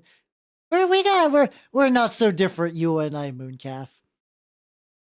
We got our wiggly bits, we got our crunchy bits. We two were made in the lab. I feel a kinship with the Mooncalf. There we go. Look at that.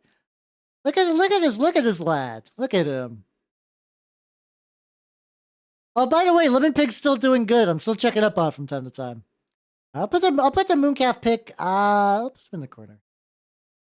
Very, very small. Yeah, just a little guy.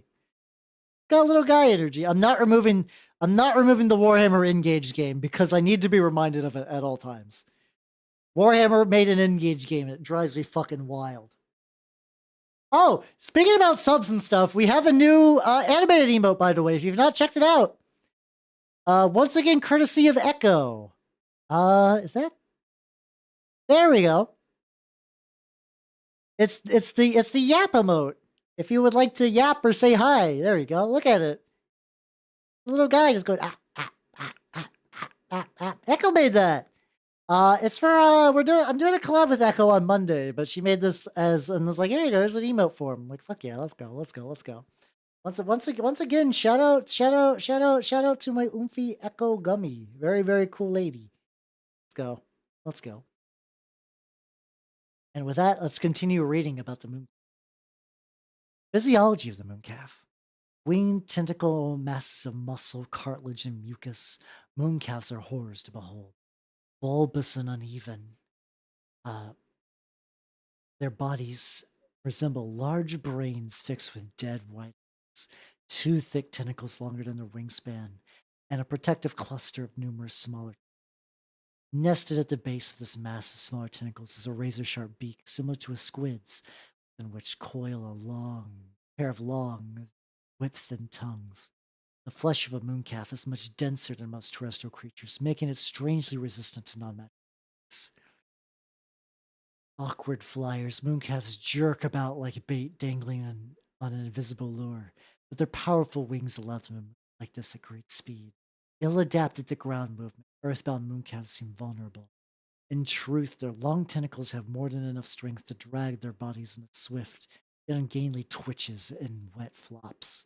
A typical mooncalf's body core measures 8 feet in diameter with a total body weight of approximately 600 pounds.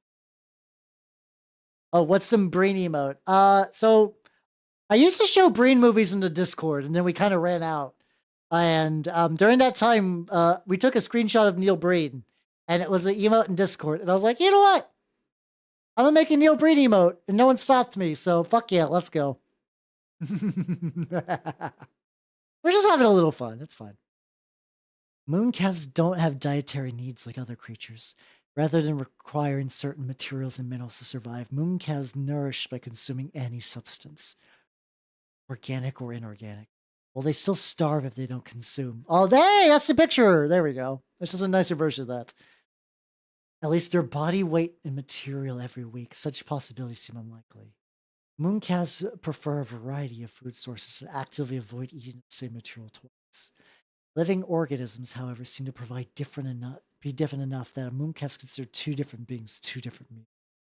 Those who have been examined dead mooncalves have found that their bodies are essentially alchemical laboratories, capable of distilling and dissolving nearly any substance a creature consumes. In effect, they can digest nearly anything that they eat. Through physical examination and observations of their eating habits, some scholars have proposed that mooncalves are capable of memorizing what they eat, becoming familiar with not just their meal's tastes and textures, but gaining intimate knowledge of every element and chemical that comprises the substance or being. Oh, Sasha, how you doing? Welcome, welcome, welcome. How you doing? How you doing? I got done with the NASA D&D adventure, and now I'm reading through Dragon Magazine, specifically the ecology of the mooncalf, which goddamn I love. I love the ecology articles so much, guys. They're so good. Dragon Magazine used to be so good, and I'll be upset that it's been dead for years, forever. Until the end of time, I'll be upset that it's dead. How you doing? I just hit my mic.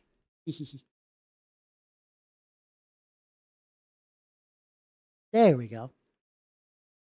These powers of perception also reveal themselves in mooncalves' telepathy, allowing them to communicate with any being within 100 feet. Although they rarely converse with creatures they deem food or part of their experiments, more cunning mooncalves sometimes use this ability to manipulate lesser beings. Their strange minds also provide them with a variety of powerful abilities, allowing them to dominate the senses of weak-willed creatures and alter their environments, either to better suit their needs to drive off threats. This is also something cool that I really like the ecology setting was like, okay.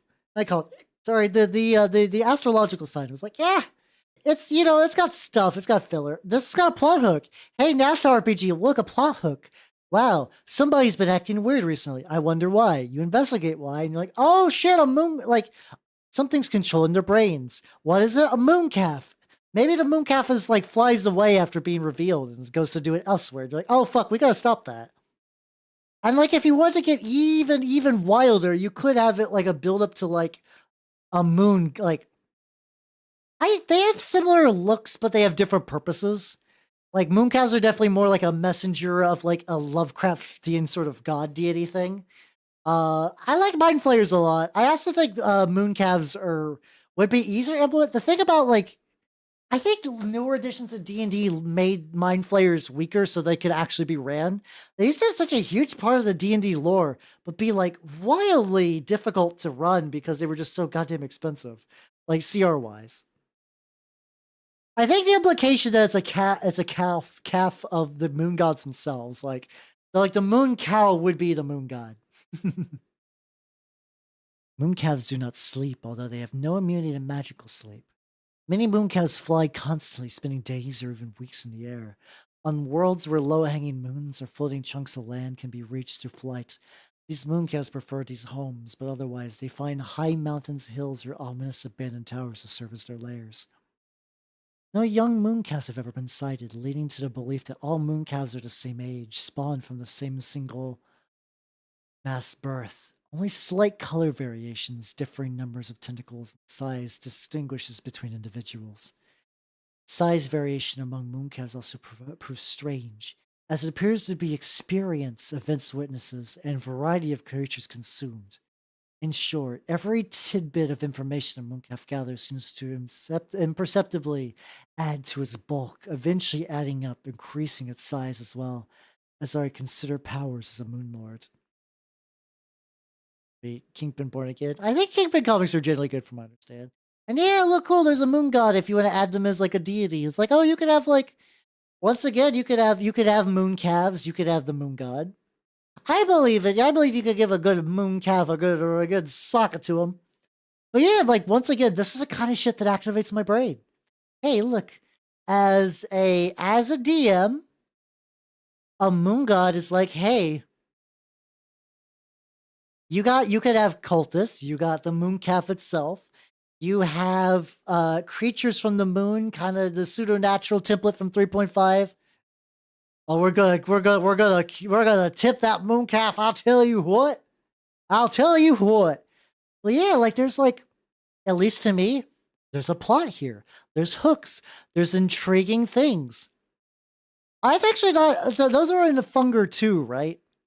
I need to play Funger 2. I definitely need to play Funger 2 on this. So now we can do the physiology and the society of the mooncalf. Mooncalves are spawned fully knowledgeable and aware of their uncaring gods. Each inherited the drive to observe and the dispassionate superiority its parents hold over all such living creatures. As such, they often seek homes upon high mountains or spires, comforted by the nearness of the stars, close to areas densely populated with animals and sentient creatures, between which they make no distinction. Thus, mooncalves spend their lives in research and observation, but they are rarely unobtrusive onlookers. Mooncalves seek to witness major events, particularly conflicts. While a small skirmish or minor fire might sate their curiosity for a few days, mooncalves seek the truly epic battles, natural disasters, and upheavals of a broad scope. As they come to understand the beings they observe more thoroughly, they grow in cunning and power, learning to engineer such events. Some even turn to divination magic and astrology to predict such catastrophes, ranging far to witness titanic calamities. Regardless of those methods, those who know of the mooncalves know themselves as harbingers of events. With no need for tools, equipment, companionship, or dwellings, mooncalves have no need to develop a society of their own. Never seek companionship and are not known to mate. Rarely, more experienced mooncalves build cults or networks of spies to help them find new disasters they seek. Besides such expectations, however, the only company mooncalves long for is the return of the moon, the cold embrace of the stars above. Hey, look at that, everybody. Look, we got more plot hooks. We got spies. We got engineered disasters, divination, signs. Stuff that you could use as a DM. God damn. Like, nothing here is particularly wild, but I find it, like, you could run a campaign off of this little article by itself compared to a 44-page NASA game that is literally like, hey guys, the Hubble telescope's cool. Also, maybe a dragon? I don't know. Let's talk about the Hubble telescope. Moonlords. Although all mooncalves begin life as large creatures, as long as they continue witnessing and experiencing new events, they never stop growing. Some mooncalves have been documented as growing nearly 20 feet in diameter, with tentacles more than 50 feet long. As a creature grows, it becomes more and more like the noble moon gods that spawned it, gaining a touch of their otherworldly abilities. Many mooncalves turn to spellcasting at some point in their lives, channeling their innate power into magic. Those that don't, however, eventually become gargantuan and are considered moon lords, creatures that challenge even evil dragons as threats to the world around them. Hey, look, there's a big one. There's a big one you can use in your games. Legitimately, this is a good glass of water compared to the fucking NASA RPG. Yeah, and then, you know what? They give them cool feats. They give him some feats that you can use to taint a region with some spicy stuff. So you could be like, oh yeah, cool, the undead are bonus or buffed up. I'm not gonna read through these, but these are kind of cool. And apparently, I guess they got introduced as in an adventure. I guess I'm not really sure. But yeah, Mooncalf as a concept has been around for a while. So like they boofed up. We're getting boofed up on a Friday night. I'm putting a Mooncalf directly in my ass for maximum boofing.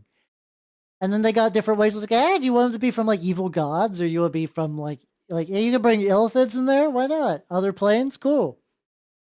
And this next section is very funny. I'm gonna get the music back. So, Dragon Magazine would run adventure paths in Dungeon Magazine. Sorry, I need to phrase that better. There used to be a parallel magazine to Dragon called Dungeon, and they would have an adventure path, like effectively, you know, like the Pathfinder adventure paths that are done as like little, like effectively like little tiny booklets that eventually form one big adventure. Paizo's been doing this for years. That was not a new idea for Paizo. They got practice doing it officially for D&D. And one of these was about the Age of Worms, which is about the worm demigod Kyrus or Cryus or something like that. I like him as a god of undeath and horrible worm undead things. But yeah, they in the dragon parts of the magazines, they would tell you about like all the cool little stuff you could do. And this one, like little supplementary mechanics and stuff that would pertain to the adventure you're about to do, but you could also, in theory, like if you didn't do it, you could use this elsewhere. And this one is about fancy clothes. I'm not kidding. So they're like, hey, listen, if you're looking through the player's handbook, what's in the player's handbook? You can maybe buy some noble clothes.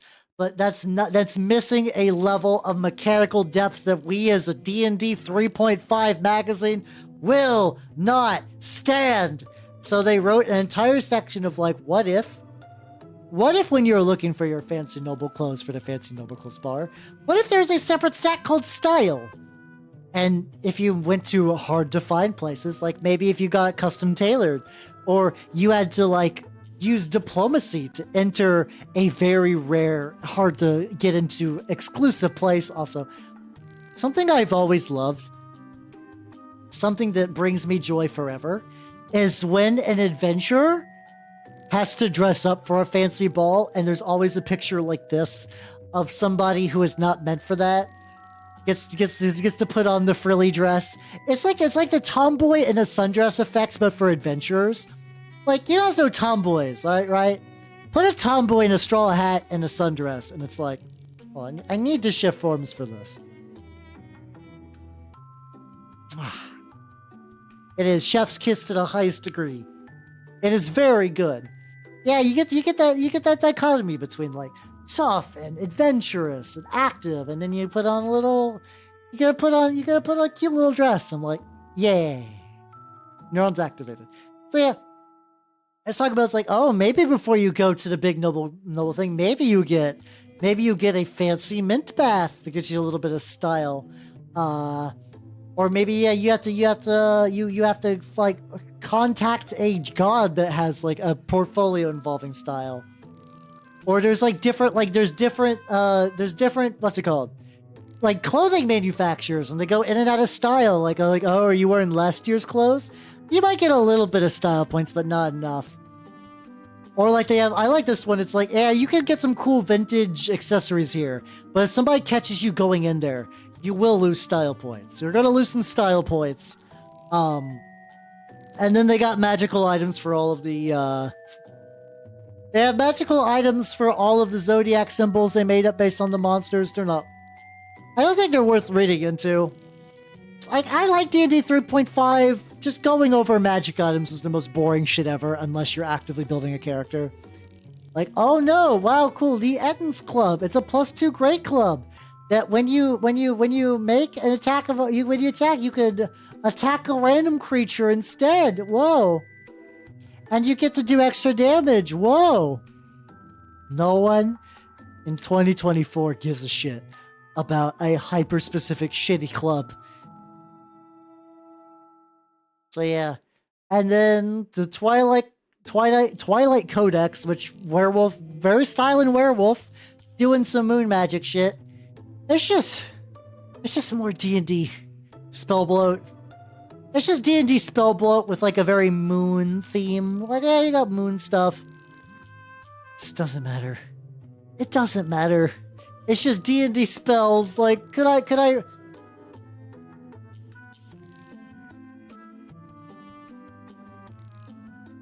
Hold on. I take that back. Let's back the fuck up.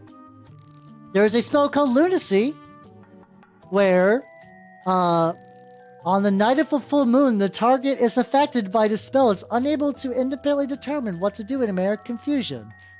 Upon casting the spell, guys, in 3.5, at level 12, when you can cast 6 level spells, you can curse someone with schizophrenia.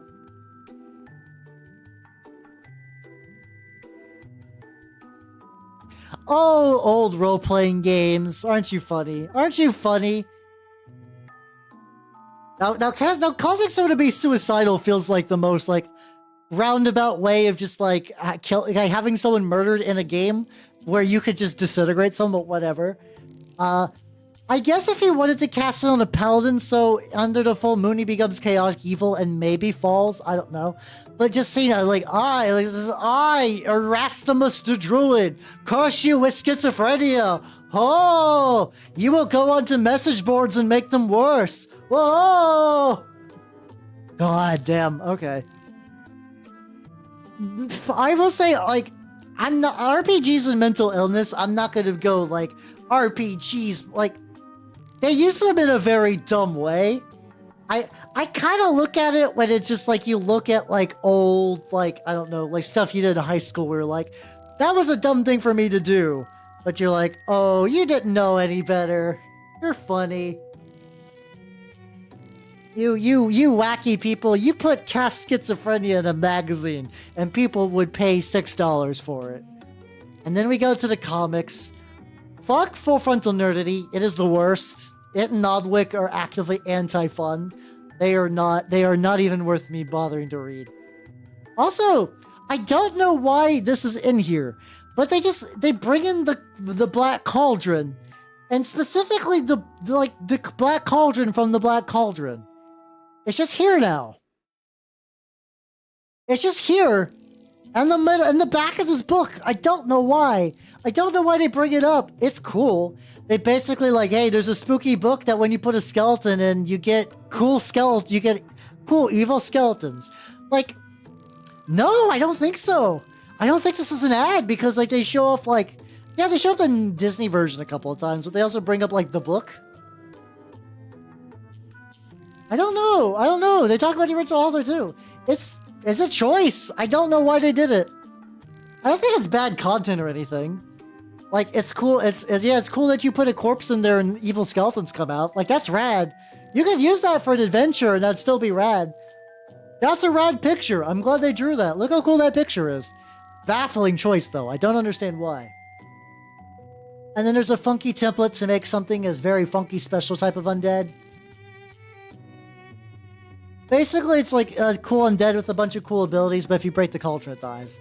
Then there's D&D 3.5 questions and answers. I cannot give less of a shit about that. The more goddamn Nodwick. No, that's not Nodwick. Full Frontal Nerd is still bad. And then they have, like, a couple of, like, they always have these, like, class options. Rogue, tumbling shit. Not worth it. So yeah, Sage Advice was basically Twitter, but because they couldn't waffle back and forth on answers, you had to commit to it. Other stuff. I'm skipping through these because, once again, a lot of the fun in D&D 3.5 was you building a character and scouring every source book for content. As somebody who, if all of you, including myself, who are not right now playing D&D 3.5, none of this is worth talking. It's not worth talking about. It's really not worth it. Wow, cool. Do we want to know cleric spells organized by school? No. No, we don't. No, we do not. We do not care. This is absolutely the most filler content. Cool, ritual scarification. Wow, there's a meetings. Hey, did you know that if you get a goose ritually scarred on your body, it means you're a traveler? Just incredibly filler content, yeah. And it's like, it's a magazine. I get it. You have to nail these every month, consistently every month, until Wizards shut it down before D&D 4th edition, yeah. I like 4th edition. I am sad that it's radical different change. Like, I'm not even gonna say 4th edition kill it because of mechanics. 4th edition kill it because Wizards of the Coast is like, hey, that open games license was too good. Let's make a worse one for the next edition. And everyone was like, why would we do that? Why would we use your new one when we could just use the old one and then Pathfinder and et cetera, et cetera, et cetera. Bad comic that I hate Nodwick. I hate Nodwick. I hate Nodwick. It's bad. It's bad. It's just a wizard casting a bunch of wands in one wand. It's bad. It's a joke that your tabletop grandpa would make, and it's not funny. Dork Tower is also not fun. It's okay. John Kovalyak is making more money than God off of every time Munchkin gets a new expansion, that guy gets a new paycheck. Zagonia is also pretty bad. Order Stick is like the one that I think is good. I have a soft spot for Order to Stick, and they're just talking about like the idea of like, if you whenever a GM is like, roll a will save, and you're like, I rolled a 2, and they don't say anything, and you're like, huh, something's going on. Something is going on, but I don't know what. But, that's at least something. I don't know. I'm a little biased. And with that, that was Dragon Magazine 340. Altogether, no, we will not control delete. No, fuck off.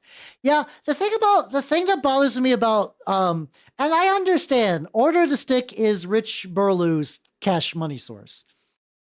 Dude's gotta get paid. I get it. It's hard to make money in tabletop places. Orders to Stick should have died ages ago, and he should have wrote a new comic. I would have loved it if like extend Order to Stick into like maybe in 4th edition, and then make a new one based on 4th edition mechanics. I would love if he just made like a similar Order to Stick-esque comic for like different editions or different other RPG properties. Maybe that's just me. Maybe it's just me. Hey there, you can use the thing now. Let's go. And with that, that's it. That is what's it called? That is all for tonight. Also, everybody on the YouTube side, bye-bye YouTubers. Thank you for coming. And I will see you tomorrow when I paint a mini.